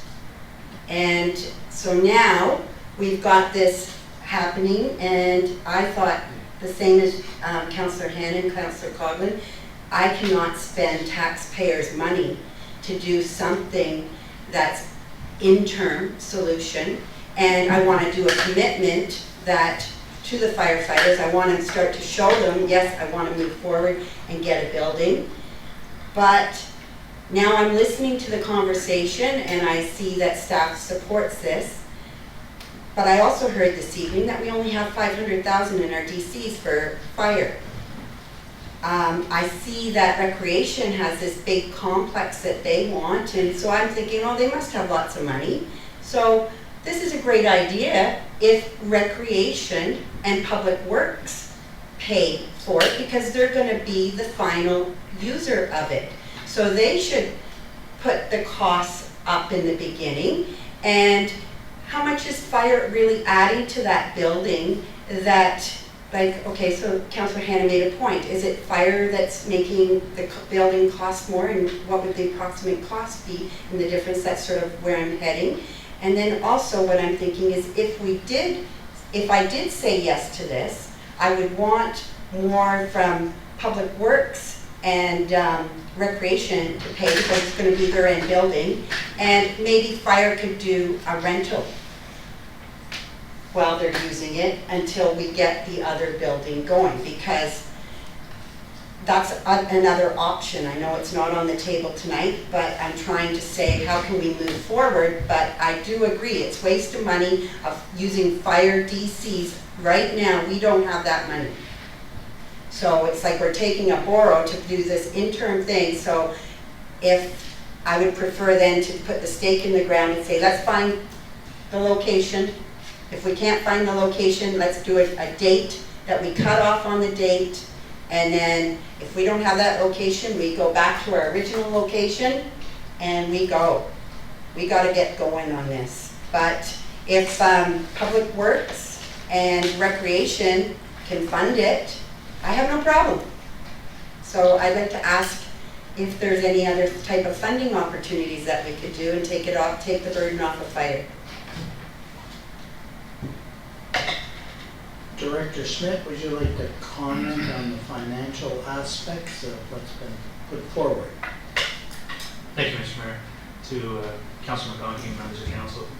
Essentially what staff is proposing at this stage is to actually short-term finance from not our fire DC, but our fire reserve. There is funds in the fire reserve that we could draw upon, as opposed to voting and debenturing with a third party and having to pay an interest rate that is out of our control. At the end of the day, we've also estimated that by the year 2022, that the Public Works and Fleet DC, which we're collecting money on right now, would have enough money to repay the fire reserve. So essentially it's internal financing with short-term finance out of the fire reserve, and we will by 2022, 2023, when Public Works and or Parks and Rec will take over the building, we will essentially repay ourselves from the Public Works and Fleet DC. The development charge background study does include an expansion for Yard 1. We are collecting DCs. We don't have $1 million in the Public Works and Fleet DC. This is one of the options that we're exploring as it relates to financing. Again, another alternative, if it's a priority, you go and you debenture it, and you pay the market rate on a debenture. Other than that, we have other reserves within the township. If we want to borrow from another reserve, we can look at doing that. At the end of the day, what's the priority? I think we could, if this is a priority and council wants to go forward with it, here is a potential funding option. If you're not agreeing with the financing option that's available to you tonight, we can look at other options. Yeah. Actually, before kind of go to Deputy Mayor Allen, can I have clarification, because I said one thing and they said something different. The last estimate, and when we put it out for tender, what was the cost of the new fire hall a year and a half ago or whatever? First.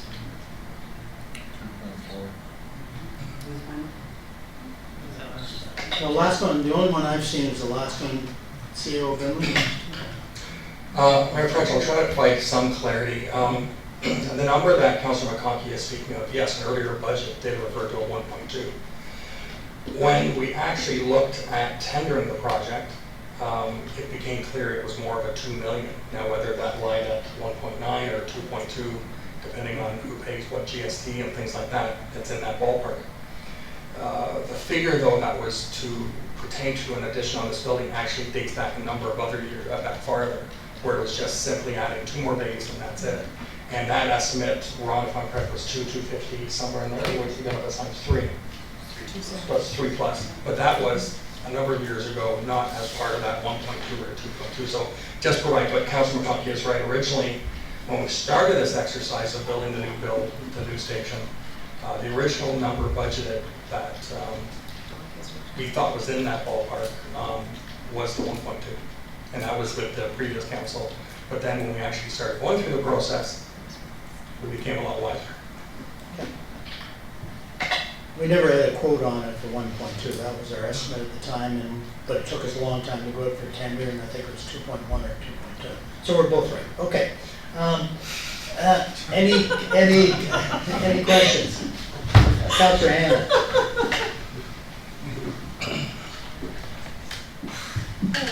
We guys don't get paid, you know. Yeah.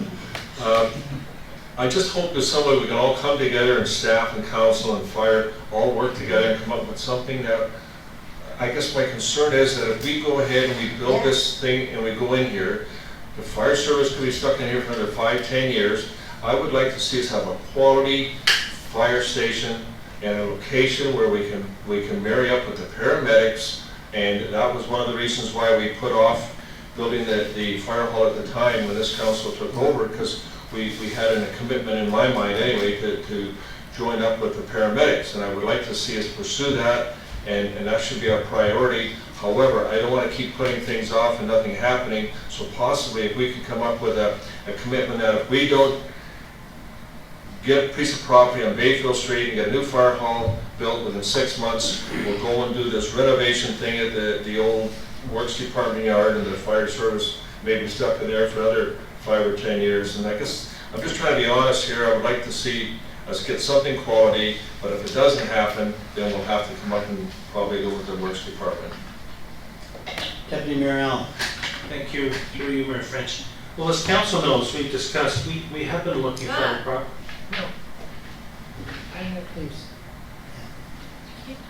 As council knows, we have been reviewing possibilities in camera sessions, so it can't be talked about in further detail, but acquiring property doesn't happen overnight, and you can't put a short time frame on it when it takes time to identify and potentially consummate a purchase of property that would be required for this sort of thing. So in addition to option 1, I do feel that option 4 should continue to be pursued, as we have been exploring the possibility of doing. So, but I don't think that that should be to the exclusion of taking action to improve the existing location, because I don't think realistically you could get property and assemble it to be able to build a new fire station in anywhere close to 6 months. It would be 3 or 4 times that length of time. Yes, before I go to Councilor McConkey, if you recall, and we did have a peripheral look on Bayfield Street, and there's no properties for sale or of a size that would basically house a new fire station. So we can look up and down Bayfield Street all we want, and if that is the ideal location at the present time, there isn't any property. Councilor McConkey?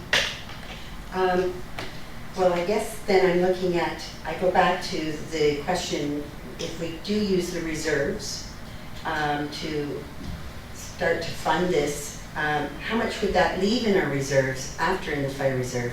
Will we have enough money for equipment? To me, safety is the most important thing, and I think we need to move forward with that. So I just want that answered. Director Schmidt. Through you, Mr. Mayor, to Councilor McConkey. So staff has estimated, based on the current 6-year capital plan, what's being proposed, and what draws are coming out of that reserve, that the reserve would only, the lowest it would actually ever get to is around $383,000. So there's going to be money in that reserve, and that does contemplate draws from it over the next 6 years based on the current 6-year capital plan. If that 6-year capital plan changes and there's additional capital purchases required, well then it'll impact what's available in that reserve. But right now, we've determined that until 2023, that actually even beyond that, but over that, we've done an estimate from 2015 to 2023, that reserve never goes into a negative, never even reaches zero. The lowest it gets is $380,000. Just additional, sorry? Yeah. So I still do not, I feel that this building is meant for public works and for recreation.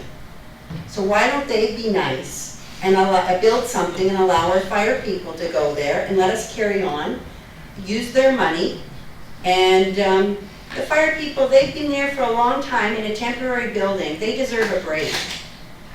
And to me, I think it is that we have to move forward with the property, and it sounds like you're saying that the property is very limited. So now I'm going back to our original solution on Snow Valley Road. I'd like to ask a quick question, Acting Chief Schul. Because kind of the discussion appears that we're just building another parking lot? No, we're building just something that's just going to be adequate, but not really house the fire department in an appropriate manner.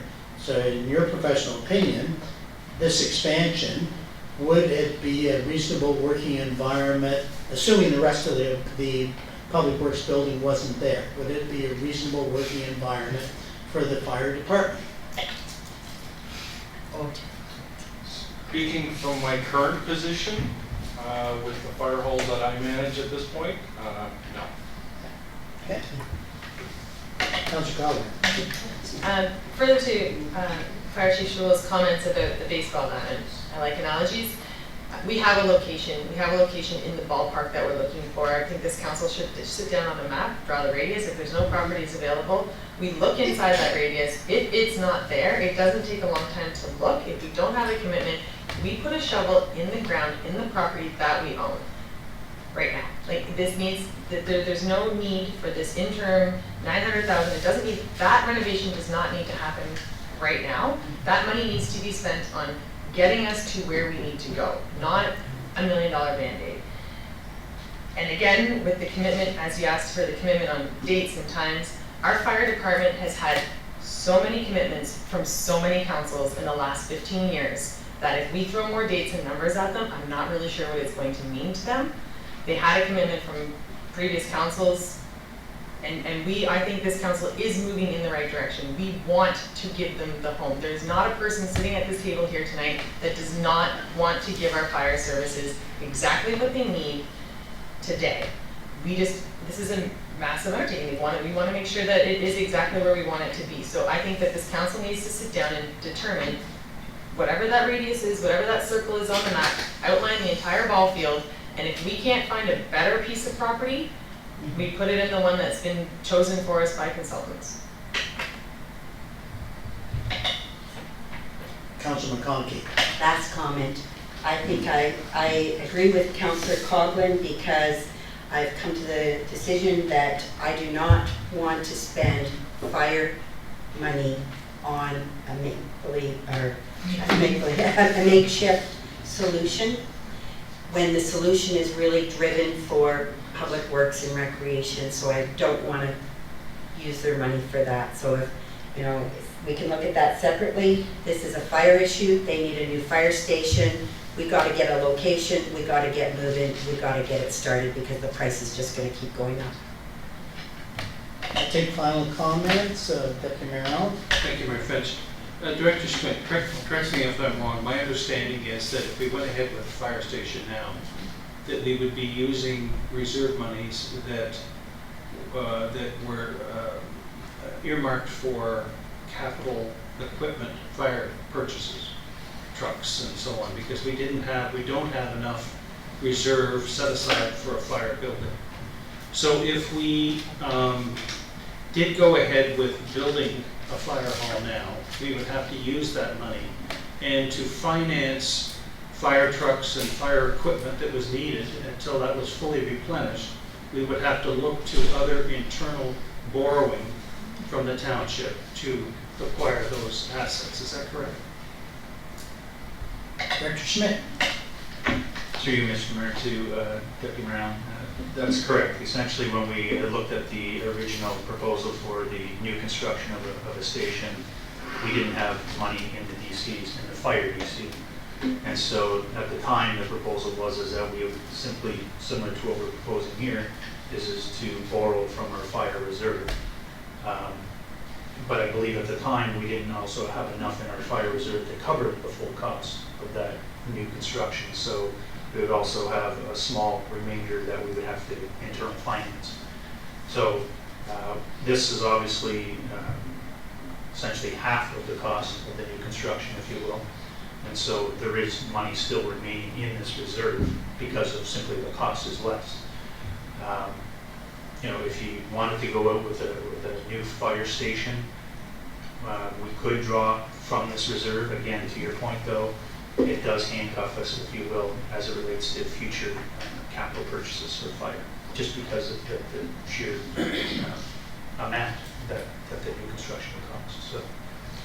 So just as a follow-on, so the suggestion of financing it with other than fire reserve, financing the improvements to Station 2 with other than fire reserve, such as Public Works now, as opposed to when it is transferred over and fully used by Public Works in 5 to 7 years. What's your thinking and reaction to that? Director Schmidt? To you, Mr. Mayor, to Deputy Mayor Allen, simply the answer is we don't have the money in Public Works Reserve to pay for this expansion at this stage. So the idea is we're short-term borrowing from each other, and maybe as cliche as this sounds, we're trying not to work in silos. We're trying to do what's best, and we're trying to assist each other departmental-wise to say, hey, you know what, if fire needs this, then hey, let's go forward with it. And there may be some sacrifices in some other areas, but if this is a priority for the township, then collectively the senior management group is saying, let's go forward with it then. So. Okay, I'll go around once more for final comment. I'll start with Councilor McConkey, because she has her hand up. Based on new information, now that you're telling me that Public Works doesn't have anything in the reserve, when we saw Henson. Just to clarify, I didn't say they didn't have anything. I said they didn't have enough for this. Okay, so it's very difficult to make a decision tonight without understanding the options of funding. The Public Works, if they, I'm going to say they don't have a lot in the reserve, so you're not suggesting that they pay. Yet, when you saw the Henson, our infrastructure in that, we're going into debt because of all of the infrastructure. So how will they ever pay back the fire? Like, even though you're saying that it's going to happen, how will it happen? You're saying through DCs, do we have to cut back on what we're doing in the capital plan for Public Works? So I don't know if I have enough information to find out how financially stable I am to see, because if it, you know, then I think that we leave Public Works, let them pay for what they have to pay for, and we know what their debt is. I don't want fire to be there and then you can't pay back, and you know we're in debt for the fire and they're not going to get their station. To me, I will go in debt for fire, but I will not go in debt for recreation. So I have to go with the initial one, but I guess where I'm heading is more that the fact that we don't have the money in Public Works, and we all saw how much we're going to grow into debt as the infrastructure builds. So I'm wondering how we really get that money back from Public Works to pay back. So we either push this back, we get more information and see how the financials going to work, or I'll make my decision based on what I'm hearing. Councilor Hannan, do you have any final comments? I'll try to keep them brief, Mayor. I would ask that council and staff, we all consider going along with portion of what Councilor Cogman has stated, but I think that if we could extend this for, say, till December to make a final decision one way or the other, that would give Mr. Belcourt an opportunity to see what savings he can come up to come down from the 995,000 down to the 750 or whatever was suggested. That would give that opportunity an opportunity to take place. Secondly, we look for an opportunity or look for potential property on Bayfield Snow Valley Road area. And if that doesn't work out, then we come to my third option at the end of the December, and that would be either we go with the location that we currently own on Snow Valley Road, or we go forward with these renovations at the Works Department. And I got to thank Chief Sewell for his honesty in stating that whatever we do at the Works Department, it's not going to be a quality fire station. I would like to see it really have something similar, of course, to what they have over in Stainer area that everybody's proud of. The fire folks can bring their family and kids over there to show the place off. The ambulance people are there. Everybody is there working together. Anyway, I'm trying to keep it brief, but that's my suggestion. Firstly, we try to reduce the costs. Secondly, we look for a location. Thirdly, if it doesn't work out, then we make a decision. Build on the property owned or renovate the Works Department, and we'll make a commitment to do that within, say, 3 months or the end of December. Councilor Cogman? On top of that, when I agree to have a more accurate number of the renovation, but at the same time, with option 3 here, we sat around here tonight debating what it would cost to rebuild a fire hall, and I think that if this council 3 months from now is going to decide whether or not to renovate, if I'm going to have a number for 800,000 to renovate a hall, or move 3 properties down, and it's going to cost me 2.7 million to build a brand new hall, I need that number at that time. Because with it, like, I don't think that I don't think this council will have all the, I would rather that happen now, so that in December we have everything in front of us, and we can say that why would we renovate something if it's that much more for that. And then again, I do agree that there needs to be a timeline. So through you, Mayor French, to CAO Brindley, if this council was to direct you to look into review future locations for Station 2, is 3 months, in your experience, is that going to be enough time to come back with potential other locations, or are we going to be referring this back again? CAO Brindley. Through Mayor French, we'll probably refer it back. I mean, I will have more information before the end of this year, but I'm not necessarily confident that a deal will be done by that time because of the complexity of the real estate market along that Bayfield corridor. Okay. Councilor Austin, do you have some final comments? Okay. Councilor Ritchie. Mayor French, I've listened to everybody here tonight.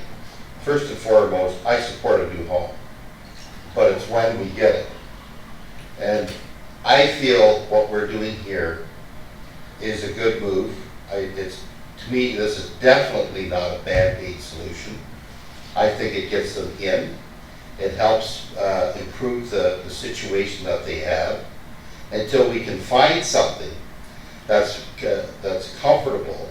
And in our best, I don't think we should be putting in a rushed situation as to where we're going to go, where we're going to get it built.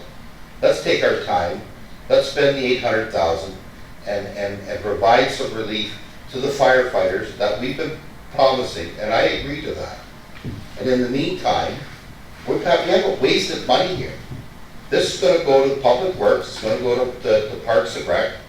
And if you're a snowplow driver in the middle of the night, in the middle of a snowstorm, and I'm cold, I might have a spot upstairs in this new facility to get warmed up or to have something to eat.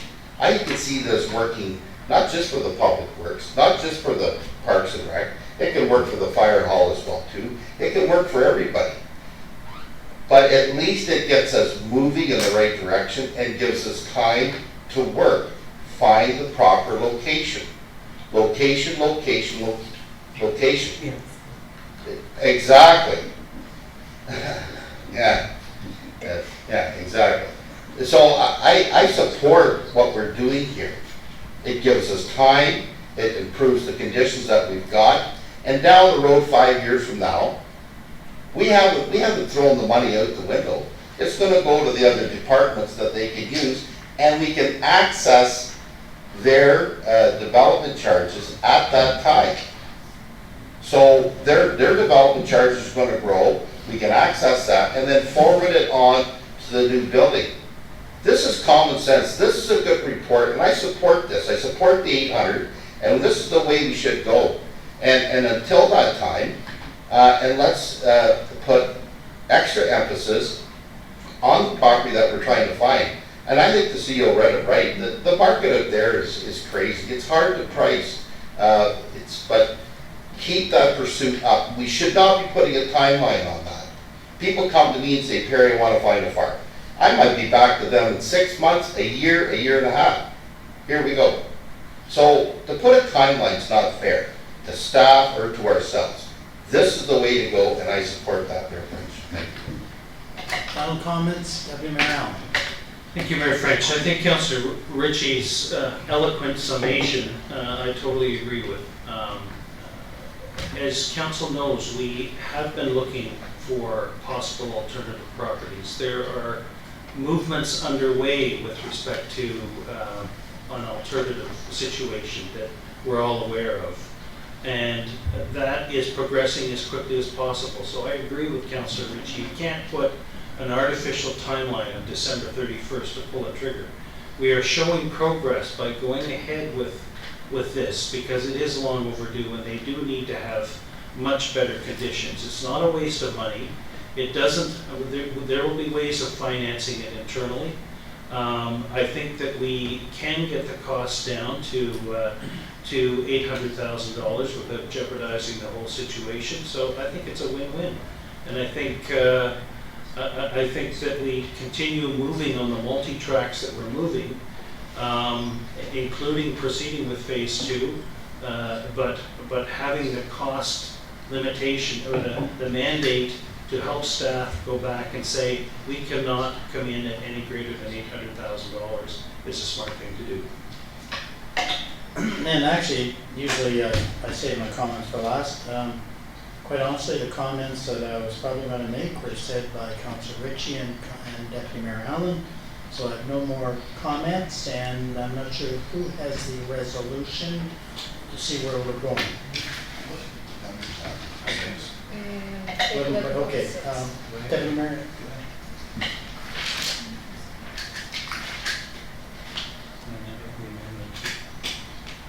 It's still Councillor Ross? Yes. Okay.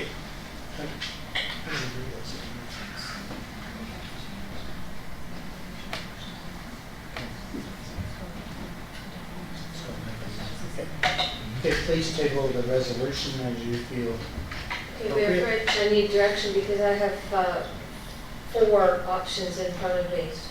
And I need direction as to which one or ones. Which one would you like to choose?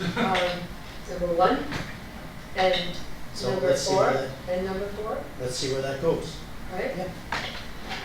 Moved by Katie Austin, seconded by Harry Ritchie, that the report from the Chief Administrative Officer and the Director of Recreation, Parks and Properties regarding additions to work yards and temporary fire station dated September 7th, 2016 be received, and that the following options be considered.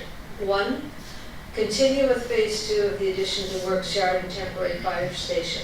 This phase includes undertaking detailed design of the project, construction tendering, tender review, and award recommendation, as well as construction administration. 4, direct staff to review potential future locations for Station 2.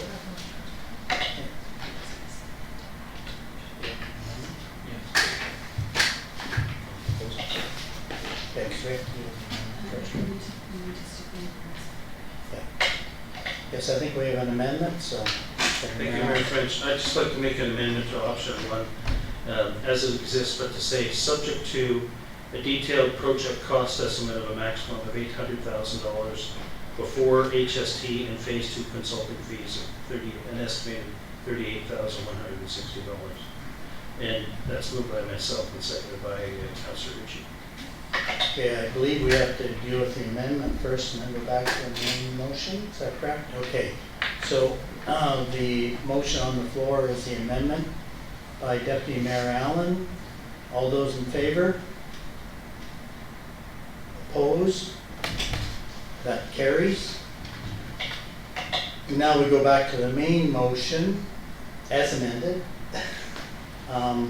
So it would be as Councillor Austin chose 1 and 4 plus the amendment. So everybody understand that? Yep. Okay, we don't have to reread it, do we? No. So, yes. Can we ask for a recorded vote, Councillor, please? yes.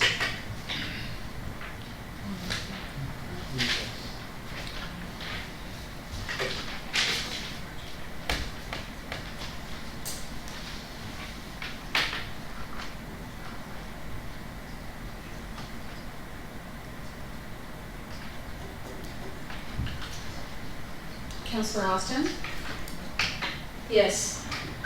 Councillor Coghlan, No? Councillor Hannah, No? Councillor McConkey, No. Councillor Ritchie, Yes. Deputy Mayor Allen, Yes. and Mayor French. Yes. Yes.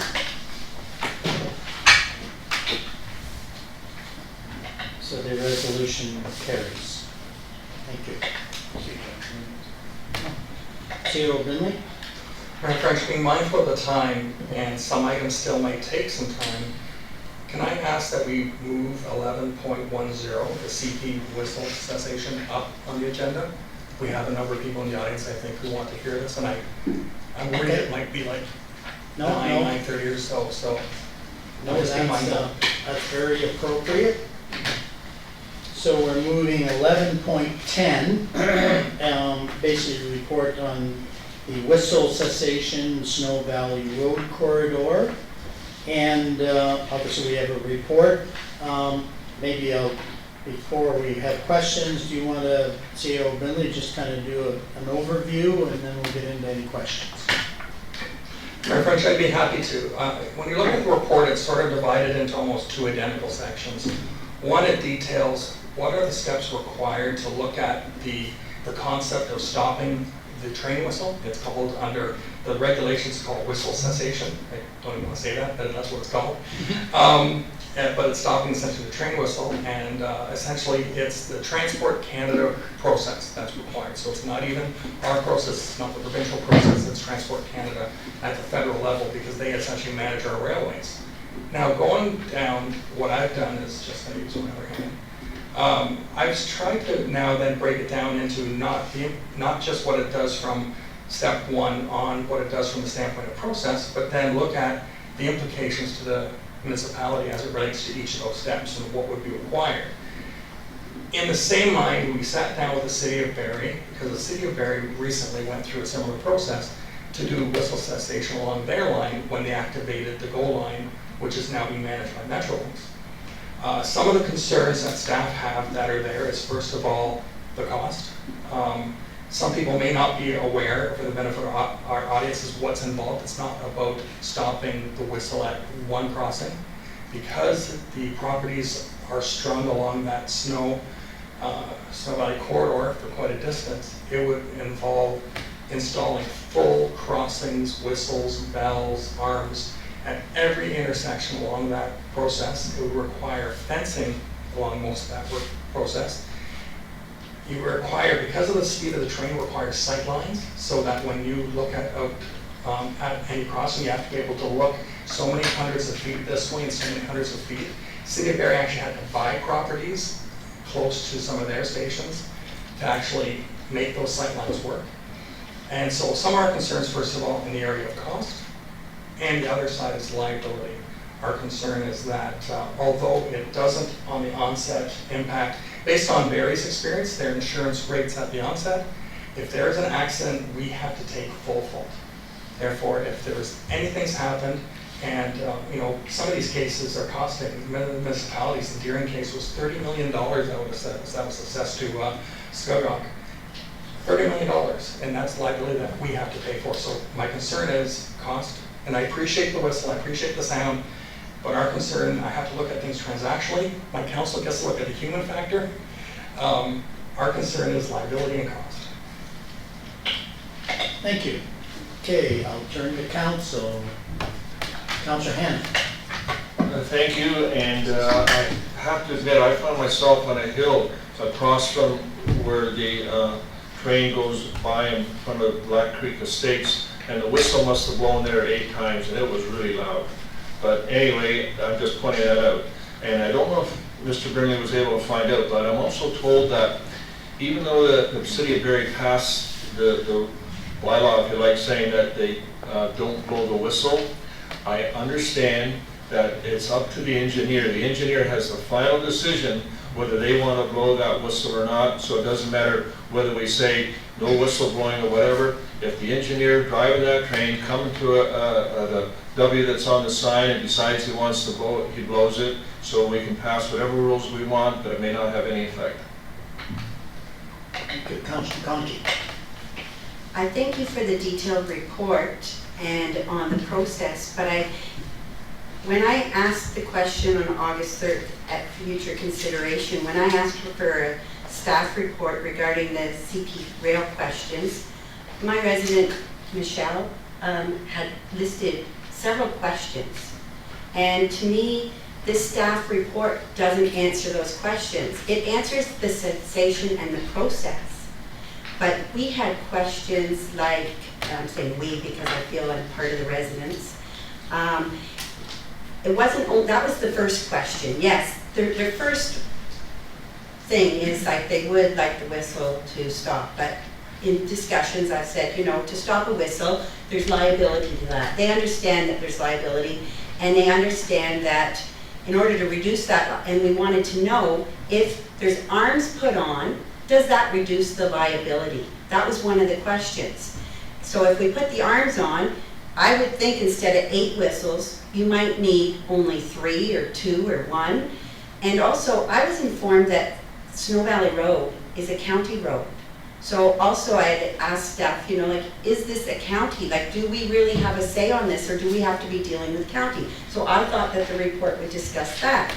I also heard, and we needed to understand, because I think the residents have been told, and you can correct me if I'm wrong, I think you've been told that within a year or so that there's going to be crossings at Wilson Road. So that's listed here. So the county, I understood, was looking after crossings at Wilson Road. So there's one crossing, so they're thinking, okay, we get that crossing at Wilson Road. Is there a procedure then to talk to them and say, instead of like these 8 whistles that Councilor Hanna heard, can we reduce them?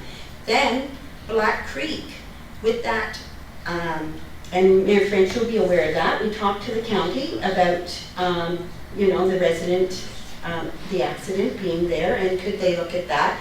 And we were told that when it's a county road and the engineering comes down to the county, that the county then takes the costs on.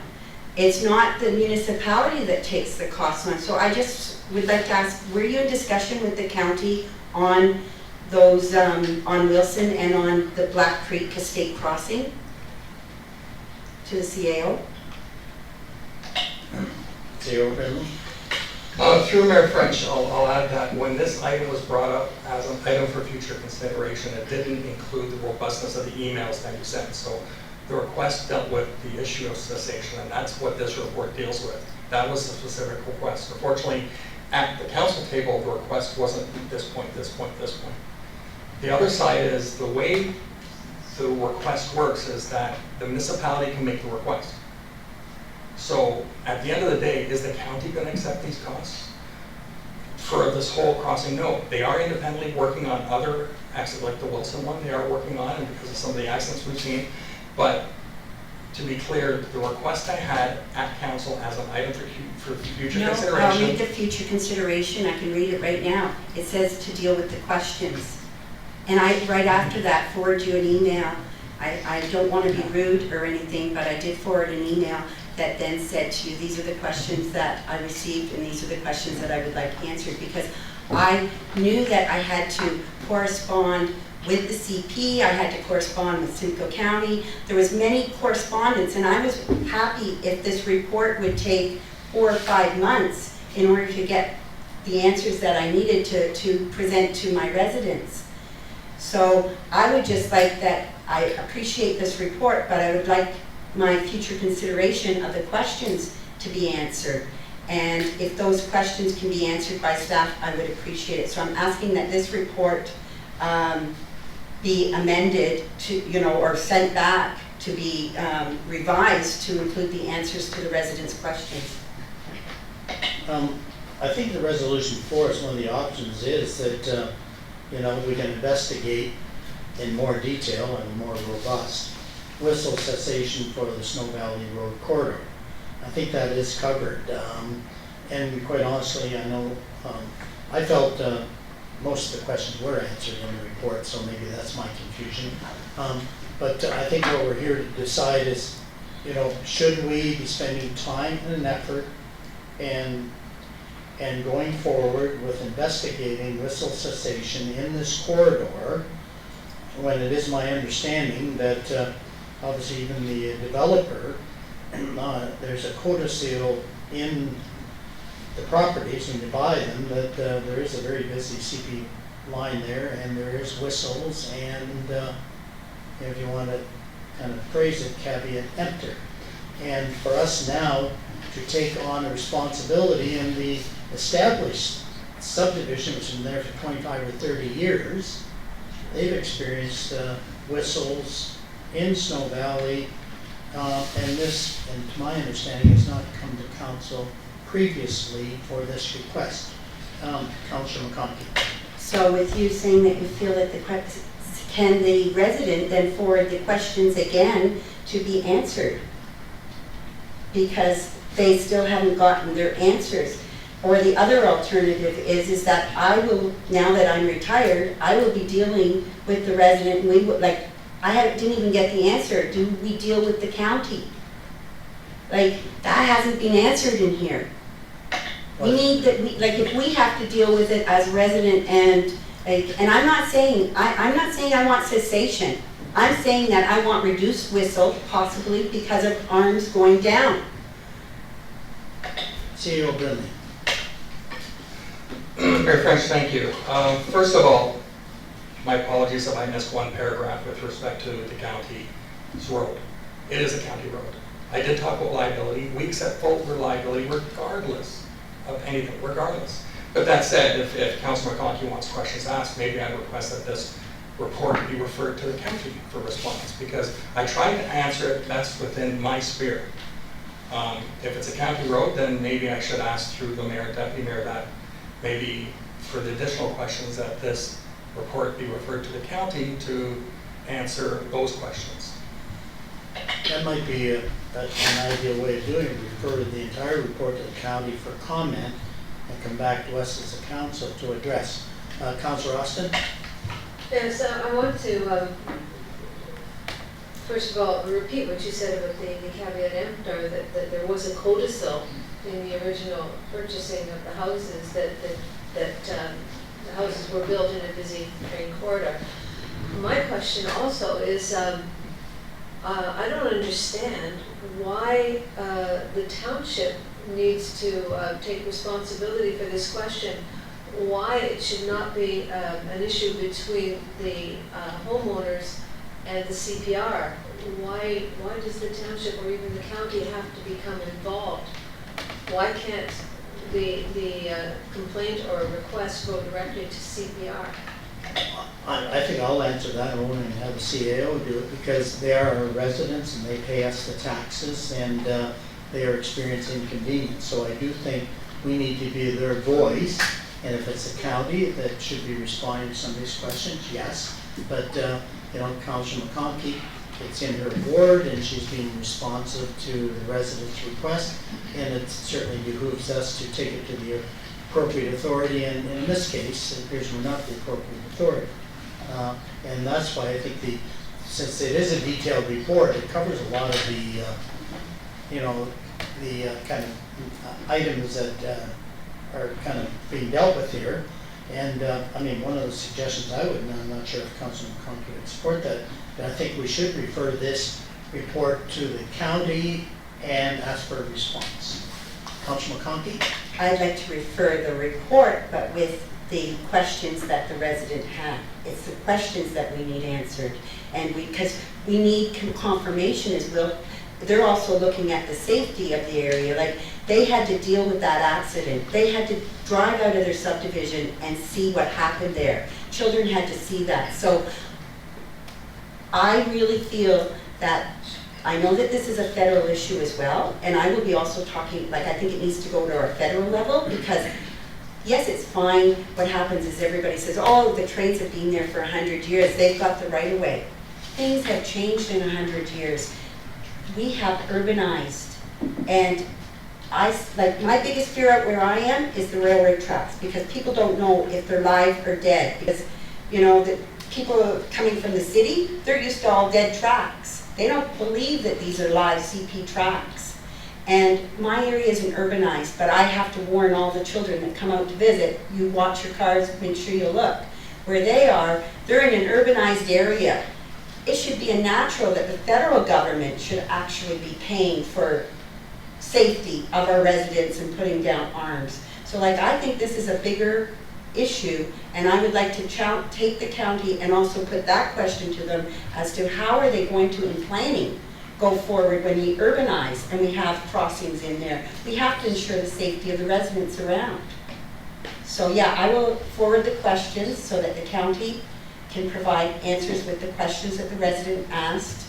And if you can forward it to the county with this report and the questions, and that we get the answers, because we need to know what's happening. And No, actually, can I suggest that you kind of modify the resolution slightly with refer to the county and, as you said, answer the specific questions that you want to include. I'll let the clerk work with you.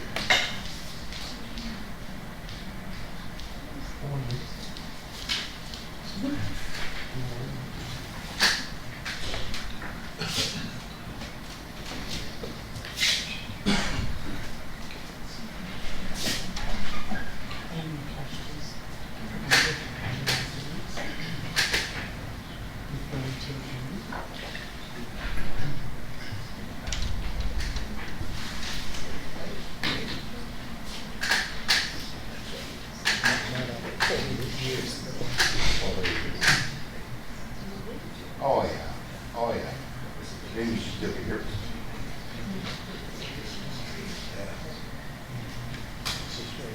What are we waiting on? Resolution? My apologies. comment and answer. Pausing for breath pressure.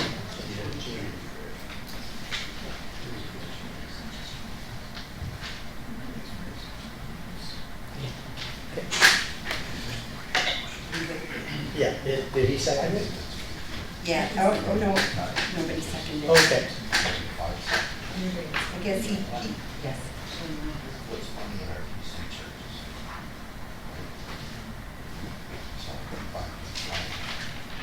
Okay, we have a resolution. Okay. Councilor McConkey.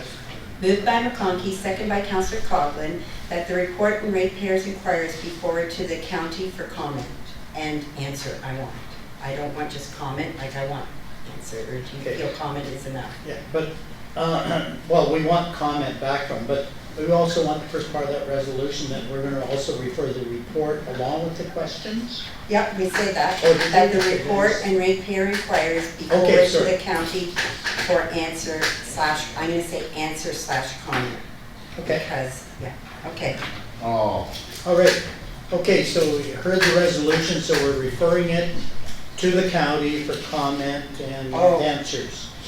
So I'll read it again, because it's the first, that the report from the Chief Administration Officer regarding CP whistle cessation, Snow Valley Road corridor, dated September 7, 2016, be received. and that the report and rate inquiries be forwarded to the county for answer and comment. Okay. All right, so that clear? All those in favor? Yeah. Good.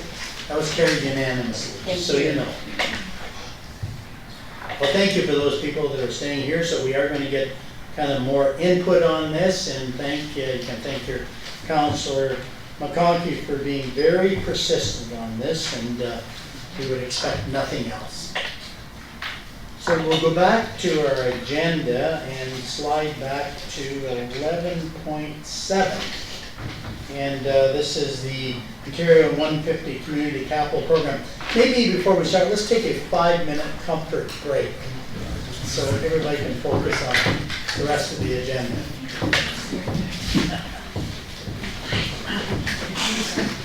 Yeah.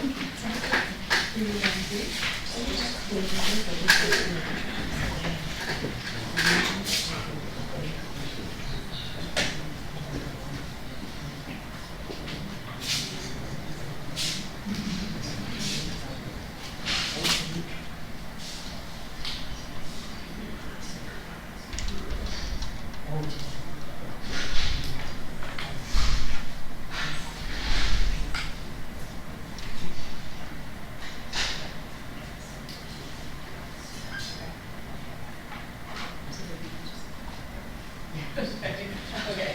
Thank you.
Course there.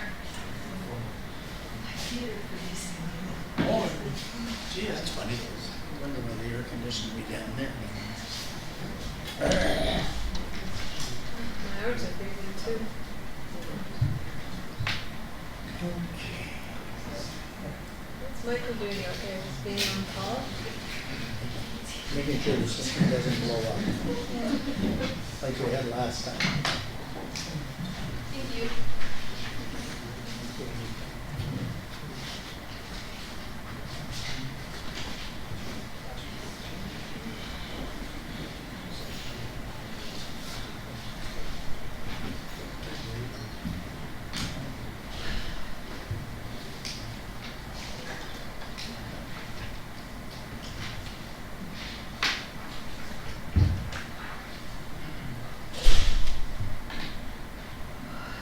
So Ronnie, you want to be able to give a 30-second overview of this report? It'll be quick.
Just kidding. Jack, smile. I'm happy inside. I'm holding like a hobo in a junkyard. Okay, wait, we have a quorum? What's that? On the way, okay, so it's Christmas.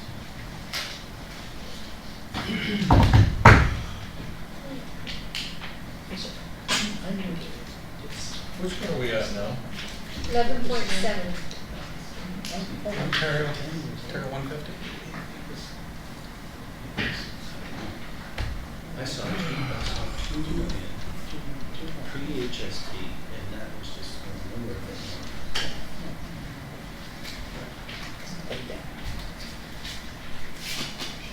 Yes? Okay, all right. Okay, we'll move. Get the ball rolling here. Okay, so we're moving on to 11.7, action reports, Ontario 150 Community Capital Program. And I'm going to ask Director Belcourt to kind of just give us an overview of this report so we can have lively discussion. Thank you, Your Worship. This program was just recently introduced by the province as part of their own Ontario 150 Community Capital Program. It's one of the 3 Ontario 150 programs that they're offering. It's the first time they've done anything capital relating to recreation in considerable time. So this program is for the repair, renovation, or retrofitting of existing infrastructure. That's existing infrastructure only. And looking at the criteria of the grant, upon our review, we suggest that the retrofit to the Elmville Arena that we proposed in previous discussions around grant applications is the best fit for this program. That project would include an addition of 1,500 square feet to the building, construction of accessible washrooms that could be accessed from outside the building as well for other events that take place on the grounds. Construction of additional change rooms to meet the needs for female sport participants and our sledge hockey participants. That program is growing immensely.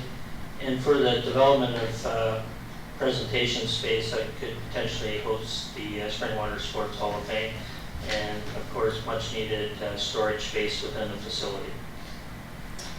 Thank you. Okay, questions of council on this report. Councillor Hannah. Thank you. Mr. Belcourt, I'm not familiar with all the details of what's required, but is it possible to do the curling rink, which is $4 million, or is that over what we're allowed to claim and so on? A request, sorry. That would be in excess, Your Worship, through the Councillor Hannah, that would be in excess of the maximum allowable of $500,000 through this program. Thank you. You know, and isn't it also restricted to kind of renovations rather than new construction, I believe? Is that correct, Director Belcourt? Yes, Your Worship, that is correct. It's renovation only, no new construction. Councillor Austin. I think that this is a good fit. We were going to be budgeting for all these renovations to begin with, right? And just save us some money. So I think it's a really good idea. I think the Elmville Arena project is the most logical choice for being successful for getting any money from the Canada 150 grant. Other comments or questions? Actually, I guess my comment is, and just to confuse the issue, we have a number of repairs of pavilions and Minising and Grenfell and all that. Would this be a possible place to gather some money, CAO Brinley? I'm very frank, one project. Not One multiple. project. One project. Missed that operative word, thank you. Okay. So, no other questions? With that, I guess Councillor Ritchie. I think so. Moved by Ritchie, second by Austin, that the report from the Director of Recreation, Parks and Properties regarding the Ontario 150 Community capital program dated September 7th, 2016 be received, and that council approve the above community arena upgrade submission to the Ontario 150 Community Capital Program. Or that council select another. Okay, Okay. so that's the end of your resolution? Yes, sir. All those in favor? Carried, unanimous, thank you.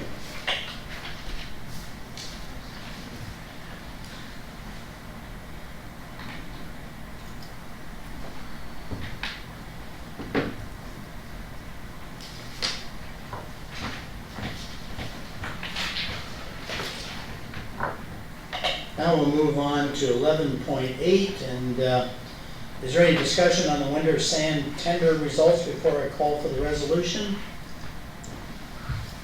Councilor Hannah. Thank you, and I only have to run this by our new Director of Public Works because he's a very intelligent young man. Every year we do this, I always ask why we don't recycle the sand that we sweep up off the roads and put it down, because I'm told other municipalities do it, and I've heard different explanations of that the sand gets run over by the cars, it takes the sharp edges off, it doesn't stick on the road. I don't know if any of that's accurate or not, but I'm just wondering if we could in the future look into maybe recycling and using the sand that we sweep up every year. Director Archer. The only opportunity that we have to sweep up with the sand is in our subdivision areas, basically, where a lot of that material becomes subject to, the sand material becomes subject to wind and wash and into our catch basin systems or into our ditches, so it's hard to recover a lot of it. What we do sweep up, though, would be minute compared to what we put in our piles. You know, we put up about 24,000 tons of material each winter season. But we do reuse it when we can, and actually it's part of our pit rehabilitation program in building our berms is where a lot of it can end up. And we test it to make sure that it will be suitable for that application. Thank you. So we reuse as much as possible, being environmentally friendly, is that what you're saying?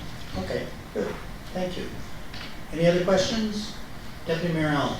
Moved by Allen, seconded by Ritchie, that the report from the operations coordinator regarding the winter sand tender results dated September 7, 2016 be received, and that the tender for winter sand be awarded to Duvenvoorden Haulage Limited in the amount of $212,575.60, including HST per season. All those in favor? Carried.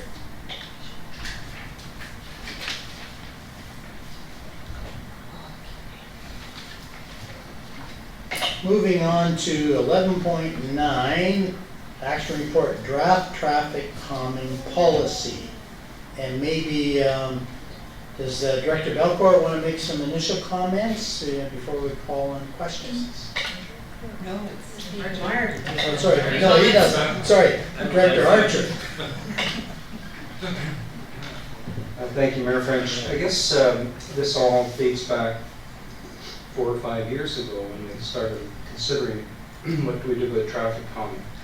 And now I've prepared this report that just covers the proposed policy. And we're not asking for any decision tonight. We're just asking that it be received and reviewed by council, staff, and the policing committee. And a couple of weeks back, I had asked council members through an email if you were able to glean through it and perhaps have any comment or questions, I would welcome and try to incorporate that consideration into the policy. So if we could maybe come back to you in October with a final draft, that's the intention. And at the end of the day, I think it's kind of a simplistic, systematic approach that we can use for all the requests that come in, which we really haven't had to this point in time. And our flow chart at the very back is probably the easiest tool to understand the process. We have tools. We have tools within our libraries that are created by the province and transportation, federal transportation authorities that don't really apply to local solutions. So to come up with to use those as guidelines, and we even have our own traffic guideline now within as a resource for staff, is our objective. It's trying to come up with local solutions to local problems. Thank you. Questions? Councilor McConkey. Very well done, Mark, and I do owe you some feedback. But I was just wondering, because it's one of the main concerns of all of our residents, and I think you've done a great job, and I think that I was wondering if anyone felt that we should share this out, push it out. We often ask for feedback, like everybody says, oh, the Midhurst secondary plan, everybody has to be aware and give us input, and you know, the rec plan and all of this. Traffic calming is one of the things we take a lot of calls on. We're going to get more. So I was just wondering if there's any way we can push it out to the residents through, you know, we've got our distribution list, and ask if they have any feedback and give them a certain date. Just a suggestion. Sarah O'Brien, do you have any comment on that? I don't see an issue with it. No, Mayor Frank, I think it's a phenomenal idea. We get put it on our portal, we can get out through Twitterverse and Facebook and get that out there, and it may push back our public works comments by month. Maybe we give them to October, end of October to provide, and then we follow up afterwards. And because we, you know, all of us have our hit lists of residents who tend to talk to us about traffic calming a lot, so it's a good idea. Okay, and you know, maybe we can make a note and put the link and a notice in the Springwater link so people are aware of it. No, very good idea. Any other questions or comments? Councillor Cogman. Moved by Cogman, second by McConkey, that the report from the Director of Public Works. Excuse me, sorry, I thought you were asking for questions and Councillor Austin had her hand up. Did I and was miss? waiting for Sorry, her. Councillor Austin. It was just a comment. I found the Appendix D, the flow chart at the end of the draft of the report is excellent. It's sums it up quite nicely.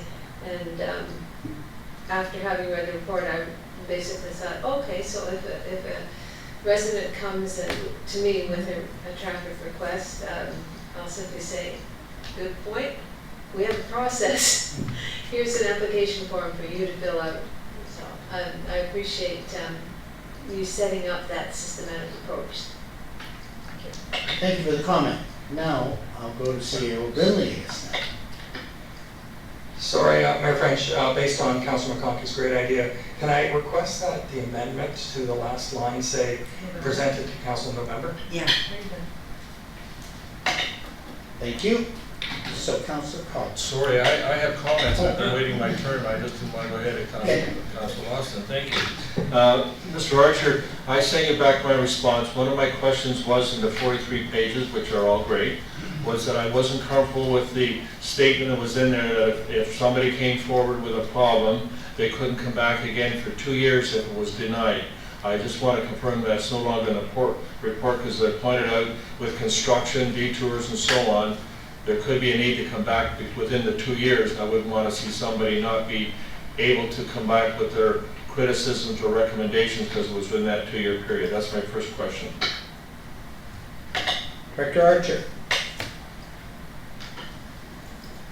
And the point is taken. I think you'd be dealing, within 2 years, you'd be dealing with the same council over the same matter sometimes.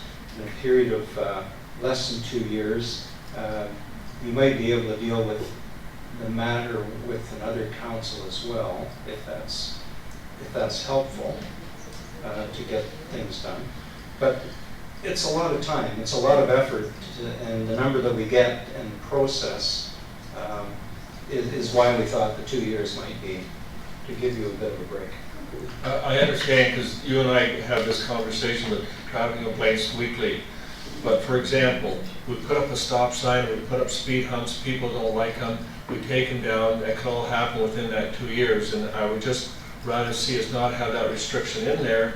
And if a complaint comes forward, evaluate it and say, no, that's the same complaint, nothing's changed. I'm just concerned with that 2-year threshold preventing people to deal with legitimate complaints that may have changed from the first time. So I would like to see response from others, but I'd like to see that removed. And I guess My other observation is to council, in here you're only asking for $10,000, and I say that because when it comes to public safety, I don't think we should be just going for $10,000, and not to offend anybody, but in the budget, there was a thing in there for park signs for $222,000, and I see that not being quite as important as public safety, so that's just another observation.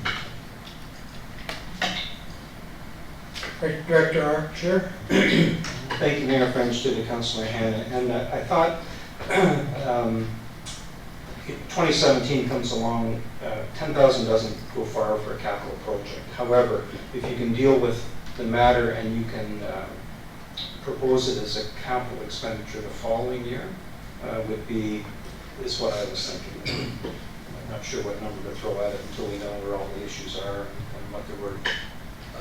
I know speed humps that cost a lot. That's my observation. Councilor Coghlan? Just to further on to Councillor Hanna's report, would it be in our interest to have this, sorry, I can't even speak right now. The municipal act states that you can't readdress something within 1 year, so maybe if we just kept it consistent with that, because then we wouldn't be able to address it within a year anyway. So that would just keep it pretty simple for all of us if it was 1 year. Gotta go to the clerk on clarification on that. It would actually be the procedural bylaw that was stated, so it would be council's own regulations, but there are ways around that depending. I don't know the procedural bylaw front to back yet, and with the changes that are happening, but generally there's ways of bringing back an issue depending on who voted against it and whatnot, so there could be ways around that portion, but yes, a year generally through the procedural bylaw. And further to Councilor Coghlan, I kind of like the idea of 1 year because that would be consistent with our procedural bylaw of kind of visiting the same issue twice. And a year would be a reasonable length of time, to address it rather than 2 years. So I think I'd feel more comfortable if there was a 1 year restriction than 2, because it would be consistent with, I think, what our procedural bylaw says right now for reconsideration. Okay. That work best for you also, Councilor Hanna? Thank you kindly. Other comments? Going once, going twice. Okay. Councilor Coghlan. Moved by Coghlan, second by McConkey, that the report from the Director of Public Works regarding the draft traffic calming policy dated September 7th, 2016 be received, and that the traffic calming policy complete with the appendices be received and reviewed by council members, the policing committee and township staff within all departments, and further that a finalized policy be presented to council in November 2016. All those in favor? Carried. Thank you very much. Okay, moving on to 11.1. I think this is more kind of housekeeping, but maybe I'll have Director Schmidt comment on this receipts. See you over there. Mayor French, she was on holidays this week, so I wrote the report. I didn't have enough to do. This happens when one of our fundraising committee members, Mr. Allen, makes sure that I'm on top of things. And we had some discussion with the school board back and forth, and the key is, although council has given its general consent or its favor to this project, I just don't want a situation where auditors later on might hold us accountable for not having the authority to give charitable receipts. Our treasurer doesn't think it's an issue, but it's nice to have. So if we could get council's permission to give taxable receipts for the donations, and we're limiting the numbers. We don't want, if someone gives $1, we give a $1 receipt. Right. We don't know the cost yet because we still have to work out with Mr. Allen on how we're going to paper this, and we don't have that answer today. But we're going to look at how we actually issue those receipts, and there might be some cost related to that. Okay, other questions or comments? Councilor Austin. Through you, Mr. Mayor, to CEO Brinley, will the cost mainly be staff time? CEO Brinley. Primarily staff time. It could be some purchase of paper products as well. But once again, I don't have that. I'm not quite sure how we like things to be very up and up, so we have to look at how we're going to issue the receipts, and those may be paper receipts, so we'll have to look at that, how that's done. Oh, our financial system's set up to do it. Maybe we can get Michael out there to do a patch, maybe do it through Laserfish, and something's done by the internet. So I don't think it's, in general, Council, I don't think it's a big cost. Yeah, no, I know the speaker's working right in the alcove there, because I saw a head nod. Okay, any other questions on this? Councillor Hannah? Move by Hannah, second by McConaughey, that the report of the Chief Administrative Officer regarding Alberta State High School expansion, donation, management, and issuance of tax receipts dated September 7, 2016 be received, and the council give authority to the staff to manage donations on behalf of the community program, issue tax receipts in compliance with the Income Tax Act, and transfer funds to the Simcoe County District School Board for the Elmville District High School expansion project when required. All those in favor? Carried. Thank you very much. Okay, moving on to 11.12, action reports, economic development. Maybe I'll go for a quick overview from our CAO and then take questions. Thank you, Mayor French. We originally brought this report to council on June 1st with respect to the county's fund. And talking to members of the Economic Development Working Group, we looked at about an $81,000 ask of council, 50 funded by the county, 31 that would come from the Economic Development Reserve. Council debated it. It was admittedly short notice because the county was looking at closing their books on this for the summer. And council did give us direction to look at the 50,000, have the Economic Development Working Group look at the Economic Development Strategy for its relevance. We brought it back to the Economic Development Working Group, and in front of you, we've got a program that has similar elements of the proposal that council saw in June. It deals with our strategic plan, also elements of our cultural plan, and also the library, of which we'll do more with in the future when we look at the programs. I talked about some of the things we've done in the past, which have been very patchwork. We want to get actually more focused and start building the infrastructure for economic development. So the program before you is a $50,000 program that focuses primarily on two things, which is effective marketing and promotion, but it also looks at pursuing partnerships and outreach, which invests in the Festival of Fort Willow. If council's not aware, at the end of this month, I mean, there has to be some talk about it, but it's going to be designated by the national government. So it's a big thing we should be involved in. And also agricultural forum. Our agricultural community is important. It's come out in some of the discussion earlier today. And so we're proposing a $50,000 program, which does those two things. Good overview.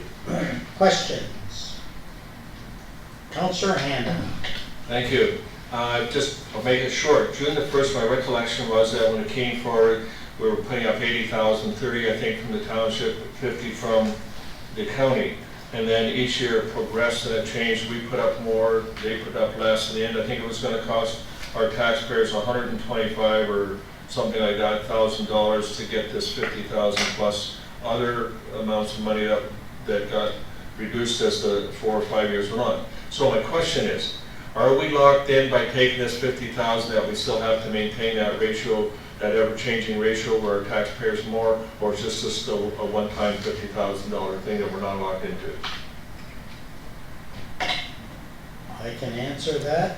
It's a 3-year deal we're committed to, and basically a declining input from the county. So how much is it going to cost our taxpayers at the end, please? In the 3-year term, and I guess for the next year we would put in 25, and then 50, and then 75. Is that right? That's 40. Sorry. C.O. Brindley, you have the math. Mayor Fresh, I'll try. The first year is 50,000. It's a reverse. Let's just say it's reverse. And the first year is we get 50,000 with no obligation. And Mayor French, unfortunately, I didn't have the previous report, although it was on that report. Is it the next year that we have to, the county does, is it 35-15? And my apologies, it is, my apologies, I don't have the report here. It's my understanding that the second year, basically, they drop at 25 a year. But, and we have to top it up. Okay, so the first year 50, second year, but I thought it was a 4-year program, so Sorry. it was before. Second year they put 37 to 50 in, Yeah. and then 25. Yeah. That's where it is. So, So unfortunately, I don't have a calculator here, I'm old school. yeah. I think the point was that if we didn't have the county money, we would be investing somewhere along the line in economic development. CEO Brindley? Yeah, what I tried to bring up in both reports, Mayor French, is we used to put this money in our budget all the time anyways.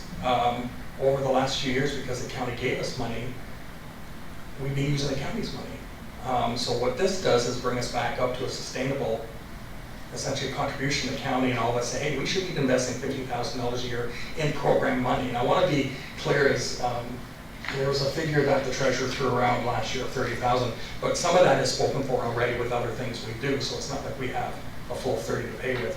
I brought this up with Councillor Austin, she had this question. But also, the 175,000 we have in reserves right now is money that we just didn't spend before. We're not putting this, it's not like an equipment reserve, or it's not like a reserve that's for buying a building. This is money that was unspent in the past. It was put in this fund to be spent in the future on economic development. So, in fact, if council so wishes, over the next 4 years, we could draw from that account with no impact on the taxpayer.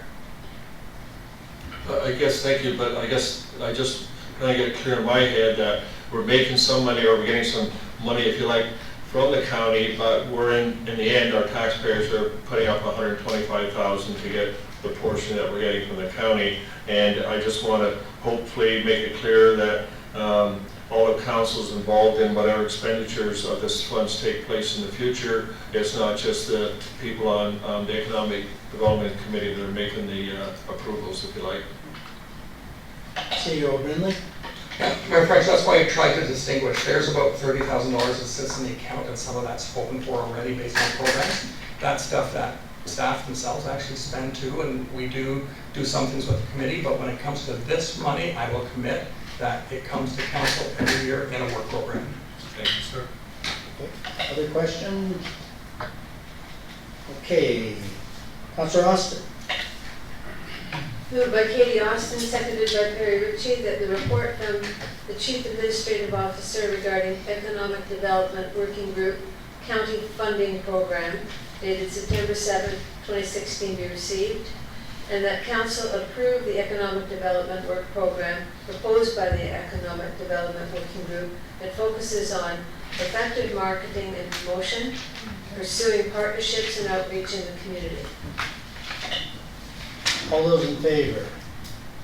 Carried. Unanimous. Thank you. Okay, and now we have a number of information, staff reports. Does anybody want to speak to the building, fire department, or bylaw? Okay. Seeing none, Councillor Ritchie. Thank you, Mayor French. Moved by Perry Ritchie, second by Katie Austin, that the staff report items 12.2 through to 12.4 be received as staff reports for information. All those in favor? Carried. Thank you. And now verbal reports. First, official plan update. And I guess Director Spagno is still there. Mayor French, there's a meeting scheduled regarding the official. Actually, can you use the microphone in case someone is trying to keep up to speed on our official plan? Thank you. Thank you, Mayor French. The official plan, there's a meeting scheduled for September 29th to go over the draft communication strategy that's being prepared as part of the first component for the official plan. Staff will be finalizing a first draft and submitting that just for a cursory review of council ahead of time so that we can hopefully obtain some comments from council ahead of that meeting. And that's all I have to update council with respect to the official plan update at this point in time. Thank you. Any questions on that from anyone at this point? Okay. Seeing none, thank you. And I guess the economic development update is our report, kind of the update for the moment. Okay. And did you have your hand up, Deputy Mayor? Okay. And any municipal updates? Councillor Coghlan. This past weekend, we had the Minising slow pitch tournament, and it was fantastic. We had 22 teams out this year. The weather was fantastic, obviously.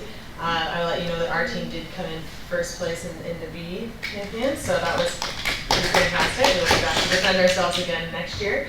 But it was a great time had by all, and a special thank you to Wanda Chapman and Carl Luoma for all the efforts that they put in, as well as the hall board and those that helped them, just to make an incredible event happen. I'm really happy to be part of that. And then also on the 18th of September, we have the Anton Mills 45th anniversary celebration. I can read a little bit about it, but we have a signature board from the class of 1968, I believe, and they're going to be having the Historical Society come in and talk about it and reminiscing about time, so it's going to be quite a nice afternoon, so I hope that everybody can attend that as well. Good. Councillor Ritchie. Thank you, Mayor Franks. I'd like to mention about the Hillsdale Extravaganza event that we held there a few weeks ago in Hillsdale. We had the fire department was there. I was asked to judge the bicycles and of all the kids who went around the track. And you know what, that was a hard thing. There was some real good, never done it before, and there was some real good bikes there all dressed up. There was a good turnout and real positive there as well too. And again, because they've got the cover over the ice pad, we were able to move in underneath there to get out of the heat because of the warmth. But again, if it was to rain, we've got a roof over our heads, so it allows us to move forward with some of these events. And just a good turnout and a good Saturday afternoon, and everybody had a good time. Thank you. Thank you. Anybody else? Councillor Austin. So there's been concern up south of Belleville with the trees that were cut down by the hydro lines. And we've been watching what's happening there. People are concerned about the lack of snow fence effect. And I've noticed in recent days that there are some posts going up there. I'm wondering if Councillor Ritchie might know what's happening there. There's some posts set about the 4-foot level going up. Are they planning to put in a snow fence there? You might want to ask our Director of Public Works, maybe he could enlighten us. Director Archer, do you have any idea what the county is doing along that fence line? I see some fairly high berms along there. So I think what we're seeing on the west side of the berm is actually the property limit of the farm field, and I believe there's farm fence probably going up along there. But I don't believe the snow fence right now. But I do understand that there is plantings intended on top of the berm. I have discussed with Hydro One that there will be cutting of the stumps that are elevated yet between the 7th and the 6th for Victoria Road. But I don't know any more than that. Thank you. I think Councillor Hand had his hand up. Midhurst Autumn Fest, September the 24th, Saturday. Thank you very much. Deputy Mayor Allen. Thank you, Mayor French. Director Archer, do you have any further update further to your memo on Partridge Road Bridge completion? When the Partridge Road is going to be open? It was 6 weeks. Is it still 6 weeks? Mayor French, through to Deputy Mayor Allen, I believe the new date is now Friday, October the 28th as the proposed opening. Now, the original date, I believe, was the end of August, or August 22nd. So that's the best I have. Thank you. And just as a follow-up to that, I did send an email to MPP Wilson to follow up on this and find out what the delay was, since it is a provincial matter. So I haven't got that yet. Councillor Austin? I think just council might want to start thinking about to what extent we're going to participate in the Elgin Fall Fair Parade. In the past, I know we've marched in that parade. Or no, we have ridden in that parade. Some of us marched, some of us rode. Well, as a matter of fact, we had a great discussion earlier this evening, and Councillor Ritchie has volunteered his hay wagon and side-by-side, and we've had some discussion, and actually we have a month. You had some discussion. And so I think we'll be doing the same as last year, and it was a lot of fun, so I think that's the update. I guess I'm not going to read this because I sent you a copy. Everybody knows I was at AMO, and I did forward a copy to each councillor, and I'll forward one to the clerk so we can post it, because it would take me probably 5-10 minutes to read it, and you don't want to hear that. So I did have meetings with the Ministry of Transport to talk about, obviously, our safety concerns in Hillsdale, and I was confirmed that we should be hearing something by the fall, that they're going to come up with some solution, whether it be flashing lights or something like that. I met with the Ministry of Community Safety and Correction Services, and again, talking about the OPP model, best response from Barrie, Angus, Wasaga Beach and that is actually kind of the approach that they're taking. The closest cruiser is supposed to respond to any call, regardless of where it is. And I expressed a particular concern, the rumors that maybe the Bayfield 400 detachment be closed and shifted to Aurelian. Expressed a great concern there. I met with the Minister of Education. It was a very cordial one because we were thanking for their support of Elmville District High School. And I did kind of stress comments that come forward that possibly they could look at their curriculum and maybe add to something that would be really conducive to the agricultural community. And then I met with my favorite ministry, Ministry of Municipal Affairs, and we talked about growth management, and obviously asked the province to continue to support the policy they put in place, and continue to confirm or affirm that the county is the approval authority for any extra population allocation that we might see, and that they take an aggressive stance that we want to be. And then there was a number of sessions, and you can read that report, but it was a very good conference, and very valuable, and finding out what 444 other municipalities are doing. And in particular, they had some really good models for when we talk about partnerships and that. And some of them have been very, very successful. The one area reduced their operating costs by combining departments and that with a smaller municipality. The outcome was projected $600,000 saving over a 5-year term, which meant a 5% reduction in tax levy and no change in service level. So the sessions are very good, and they deal with a variety of issues for those that went last year to AMO. So it was a very good conference, and I don't think I'll say any more on that. And so that's my report.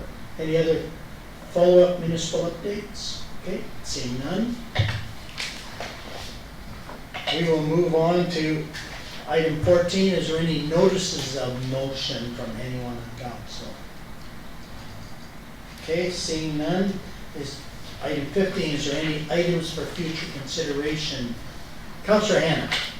I wanted to get my hand up before all the time was used up. Just two, if I may, and I'll be quick. And one I think is a benefit to council and staff. And I believe that September is the time of the year when our CAO does the performance evaluations. And I would just ask if council could have an opportunity to provide input on any members of senior staff. I depend on staff a lot for dealing with the constituents because I spend so much time doing that, and I couldn't do it without the assistance of staff, so I would like an opportunity to provide input if it's possible during the evaluations of senior staff who have helped me out.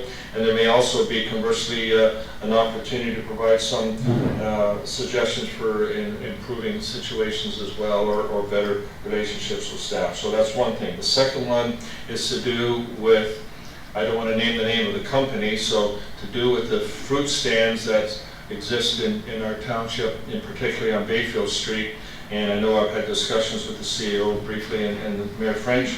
And I guess what I see here is we have our own farmers and that trying to do things. We have a company from outside of Springwater who's set up every year, and they're very lucrative business from what I can see, and they sell everything from, they call it butter tarts to corn. So my understanding from the CEO is that the space is rented out by the owner of the property. I'm just wondering if there's some way we should be generating some revenue through a permit or something, and I just throw that out as future consideration. And can you explain a little bit, maybe to help us, as far as involvement with the evaluation of senior staff? Oh, CEO Brindley. Mayor, in all respects, I prefer not. Next council meeting, I will have a closed session with a full update on all HR matters. I prefer that this be dealt with in that arena, not in this one. Okay. So we will address it in future closed session. Okay, and then I guess we'll get our points out of the way, and maybe Councillor Coghlan. I have two. The first would be that on our verbal reports, if we could add item 13.4 and have our county update, and then speaking with our clerk to have the county's minutes attached to that, so that we can, that wasn't my idea, I'll take credit for it, but it wasn't my idea. So to have that put in. And then the second item for future consideration is I'm not sure if we can get something in the Springwater News for tomorrow, but before our recreation master plan, on the 27th, there's an issue on the 22nd, and our residents have an understanding that the Recplex is going to cost an additional $560 a year on their property tax assessments. And after speaking with our CAO and CFO, I would like the actual amount to be published so that our residents are informed accurately as to what that is going to cost them. Did you say about the 22nd? There's an issue that comes out on the 22nd with the newspaper, and then there's one on the 27th. So there's a big, like in talking with the CFO, the numbers that we have are $43, not the $560. So there's a big difference. So if we can have a report, or not a report, if we can just make sure that the residents are informed correctly, so that when this decision is being made, and I'm talking to residents in recreational settings, that they understand what the actual impact will be to their taxes. CEO Brindley? Mayor French, one thing I can suggest of this is, can we have this available at the working session with council? And then introduce it through that vein? I'm just suggesting when it might be appropriate or not, but I'll leave it up to council. My concern is that the residents who use the Springwater News as their portal to keep updated with council and what's going on, those same residents may not attend that session, so I would like it to be in the link as well, please. And maybe to add some clarity, the 560 that's being referred to was a number that I included in my last article. And it was, quite honestly, it was, assuming it was all tax related, not DC related, because we have very simple numbers here. We know that 1% tax increase is around $92,000 to $100,000. So I rounded $100,000. And so all you have to do is use some percentages. And when you build new facilities, there's typically more tax dollars that come out of that to support that new facilities. They're not typically self-funded. And so maybe what we should do is, why don't you do what's being asked, and I'll ask it directly. Tell me if my assumption of a $40-some million facility, tell me how my numbers are inaccurate based on the information. I'll actually give you the article so we can, instead of tippy-toeing around the matter, meet it head on. I prefer that, and if I'm wrong, I will stand corrected. Thank you very much. That's no problem at all. We can absolutely head this head on. I was trying to take a respectful approach. The $4 million that would be remained to be funded through taxation, after sitting down with my CFO, as I would do if I would like to tell my residents what something's gonna cost them, I would go through my CFO. What you're having in there, your numbers are absolutely correct, Mayor French, in that it would be $560 if it was a one-time shot. It's not, in the article, it actually states that if finance with strictly local tax dollars would mean an additional $560 per year on your township property assessment. That is not true. It would be $560 if we actually tax them for the entire $4 million at once, which we don't do. That's not our practice. We've never done that. That's not even best practice. So to put that out there has led people to believe that it's going to be an additional $560 every year on their taxes, and that is false. Actually, it's not, but I would sooner have our finance director respond to it and tell me if I'm wrong. Councillor McConkey. Okay, the two of you are confusing me a little bit. So, because, you know, one is saying it's just strictly taxation, and the other one's saying some of it's debt. But tonight I heard is that we don't even have a lot of the DCs collected, so I think we bring in a third element, there's debt. Debt then has to go into taxation. So I haven't seen the report of what it would really cost. So I don't know who's right or wrong. And yes, I agree, Councillor Councillor Coghlan probably sat down and got this from the CFO. There's no problem with that. But I also, as a councillor, have to understand these numbers so that when it gets retracted or something goes in final, that we all understand what we're going to be putting out there and understand the interpretation of it. So I don't really want to rush with it. Sorry, Councillor Coghlan, but I need to understand it. And I don't understand it right now without a report. No, and that's why I'm asking sorry. the CFO to provide that. That's not a problem at all. I can just have everybody look forward to my very first column in the Springwater News. Great. Any other municipal updates or comments? We're still waiting. You had asked the Director of Finance. We're still waiting for the response there. Are they going to provide a report, Director Schmidt? Through you, Mayor French, I was kind of waiting for you to ask, if you will. So essentially, I can provide a report at the September 27th meeting, if you wish, outlining the calculations. I wanted to be very clear that, and Councillor Coghlan has stated this, is I'm not suggesting, or neither one of us, I think, are suggesting that your numbers are wrong. I'm not saying that at all. Your numbers are not wrong.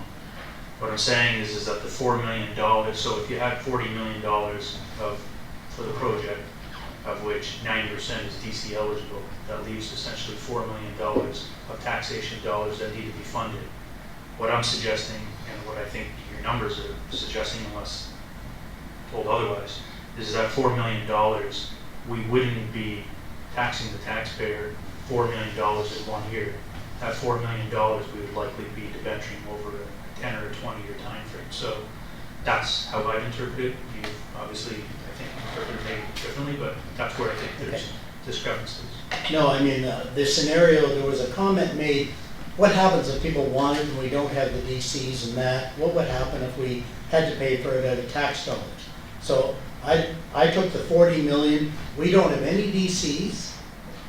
We're gonna borrow $40 million to build this thing that we haven't got covered in any DC, and I think you'll find my numbers correct. Okay. Any other comments? Future consideration. Oh, yes, future consideration. There's one other thing that I'd like, is a resident asked after we sort of approved going forward to change the water, and it was assumed that we were going to do, I believe it was 35% saving. They wanted to know how we based that. Did we do a study to base that? And I know that we're looking for more capital in the future to go forward with that program. So prior to us going forward, I think that we really have to have a business case to understand what we really are saving. And I don't believe it should be from the people selling the water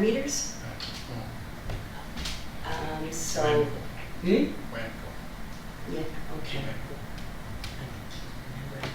Called the report, but basically, it wasn't justified that we were actually had that savings, so before we go and spend more, I think we really have to understand our loss, and I just wondered if council would agree to us taking the time to really understand our loss, to see if it's worthwhile spending in the future. Should I have a, Director Archer, do you want to comment, or Director Schmidt on the water meters?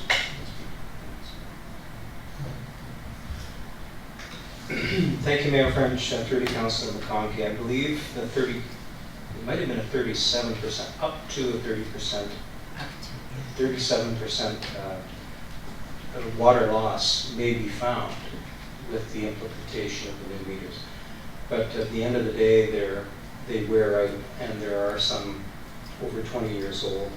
And so to say each water meter is inaccurate up to 37% wouldn't be correct, but there are savings to be realized up to 37%. Councilor McConkey. Did we do the measurements to determine that, or were we advised that?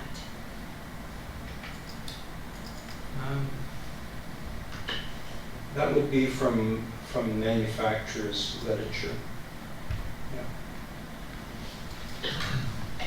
I think it's historic data. I guess we wouldn't know the real information until we put some of them in and do a comparison between what the flow was versus the new meter. CO Billy, you want to comment? Mayor French, you're absolutely right. For us, it is, as Councilor McConkey has pointed out, it's literature that we've received, or stats we received from the manufacturer based on their experience with their clients. We have no way of determining that until we implement the first phase of our program and start monitoring that data. There's no way other than that for us to find your answer, unfortunately. It's actually through the first phase, we can then start substantiating that. Unfortunately, that's the best we can do. Councilor Hannan. Thank you. Would it be possible if we removed, say, the first 100 and then had the first 100 flow tested to see how accurate they were? That would give us a indication whether we wanted to go forward and spend the whole 740. It says one report says 740, the other, I think it's in the capital plan, it says $650,000. So I'm just suggesting if we took the first 100 out, did a flow test. I understand Barry has a flow test, a system that can do that and check it for us. And I just thought that was one way. Maybe I'm just thinking, and I should have brought it up at the last council meeting, but we were running so late and had extended time, I didn't bother asking the question. But I was wondering also if our wells don't have some kind of metering system on it that tells how much water comes out of that pumping station. Then we could check the houses that are connected to that pumping station and see what flows recorded there, and that would give us a response as to how accurate the meters were based on the well results. But I still think the easiest way is just check the first 100 you take out. You're taking mine out, and I'll volunteer to have you check mine right off the bat. The only thing is, haven't we approved the resolution of going forward? I think we're second guess. Sorry, Councilor McConkey. Yeah, I know it's difficult for Midhurst because we did have the resolution. We'd have to revisit the resolution, which I didn't ask here, but we do have in 2017, like we were continuing with the program, so there's 225,000 in 2017. So prior to doing that, I'd like to have more measurement before we carry on. C.O. Brinley and then Councilor Austin. Mayor French, as Councilor McConkey has pointed out, and the contract's executed, it's out there. We can do strategic monitoring to help us get some of these facts. But even you might take 100, but it might be the other 100 that show the greatest benefit. The challenge with Councilor Hand is that at any time our fire truck can come in and draw off that system. So we can't use the fire department. So unfortunately we can't. There's other feeds off that system, so it sounds like a good idea. Unfortunately, it doesn't. Okay. Microphone, Councilor Austin. Perhaps a simpler way to determine, I think Mr. French, Perhaps a simpler way to determine the effectiveness of these meters would be to consult a municipality that has already been using these meters for, say, 5 or 6 years, and ask them for their data. So that rather than having to do our own research. Director Archer, is that a possibility of finding a municipality that has kind of switched from similar devices to the new devices? I believe there are, in the report, we mentioned 7 Simcoe County municipalities that have. I'd like to suggest it would be such a variety, it would be so different in every municipality, but to see if they monitor and track their savings wouldn't be a hard shout, and we can look into that. Thank you, Councilor Cogman. Thank you. Through you, Mayor French, to CEO Brennan, I'm just looking for clarification on the action that's going to be taken on the item for future consideration.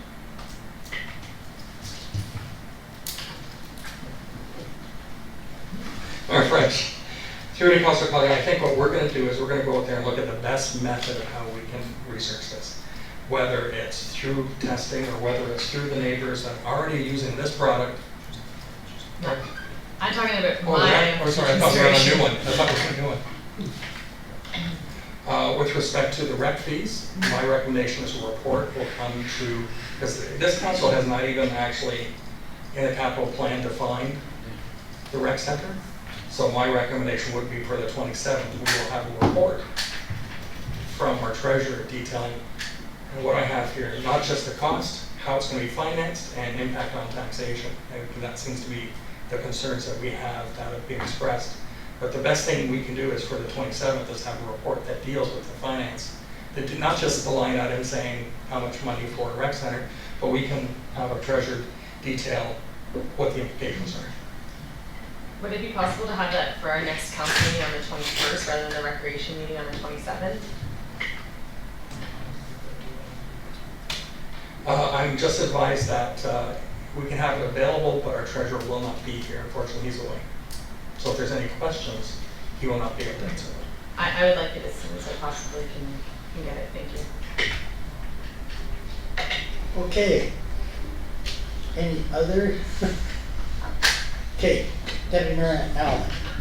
Moved by Allen and seconded by Ritchie that the bylaws listed herein as items 16.2 to 16.4 be signed and sealed by the mayor and clerk.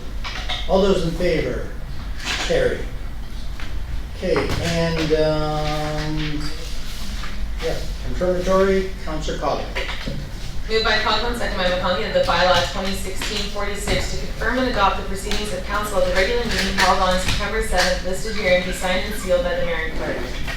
All those in favor? Oh, sorry.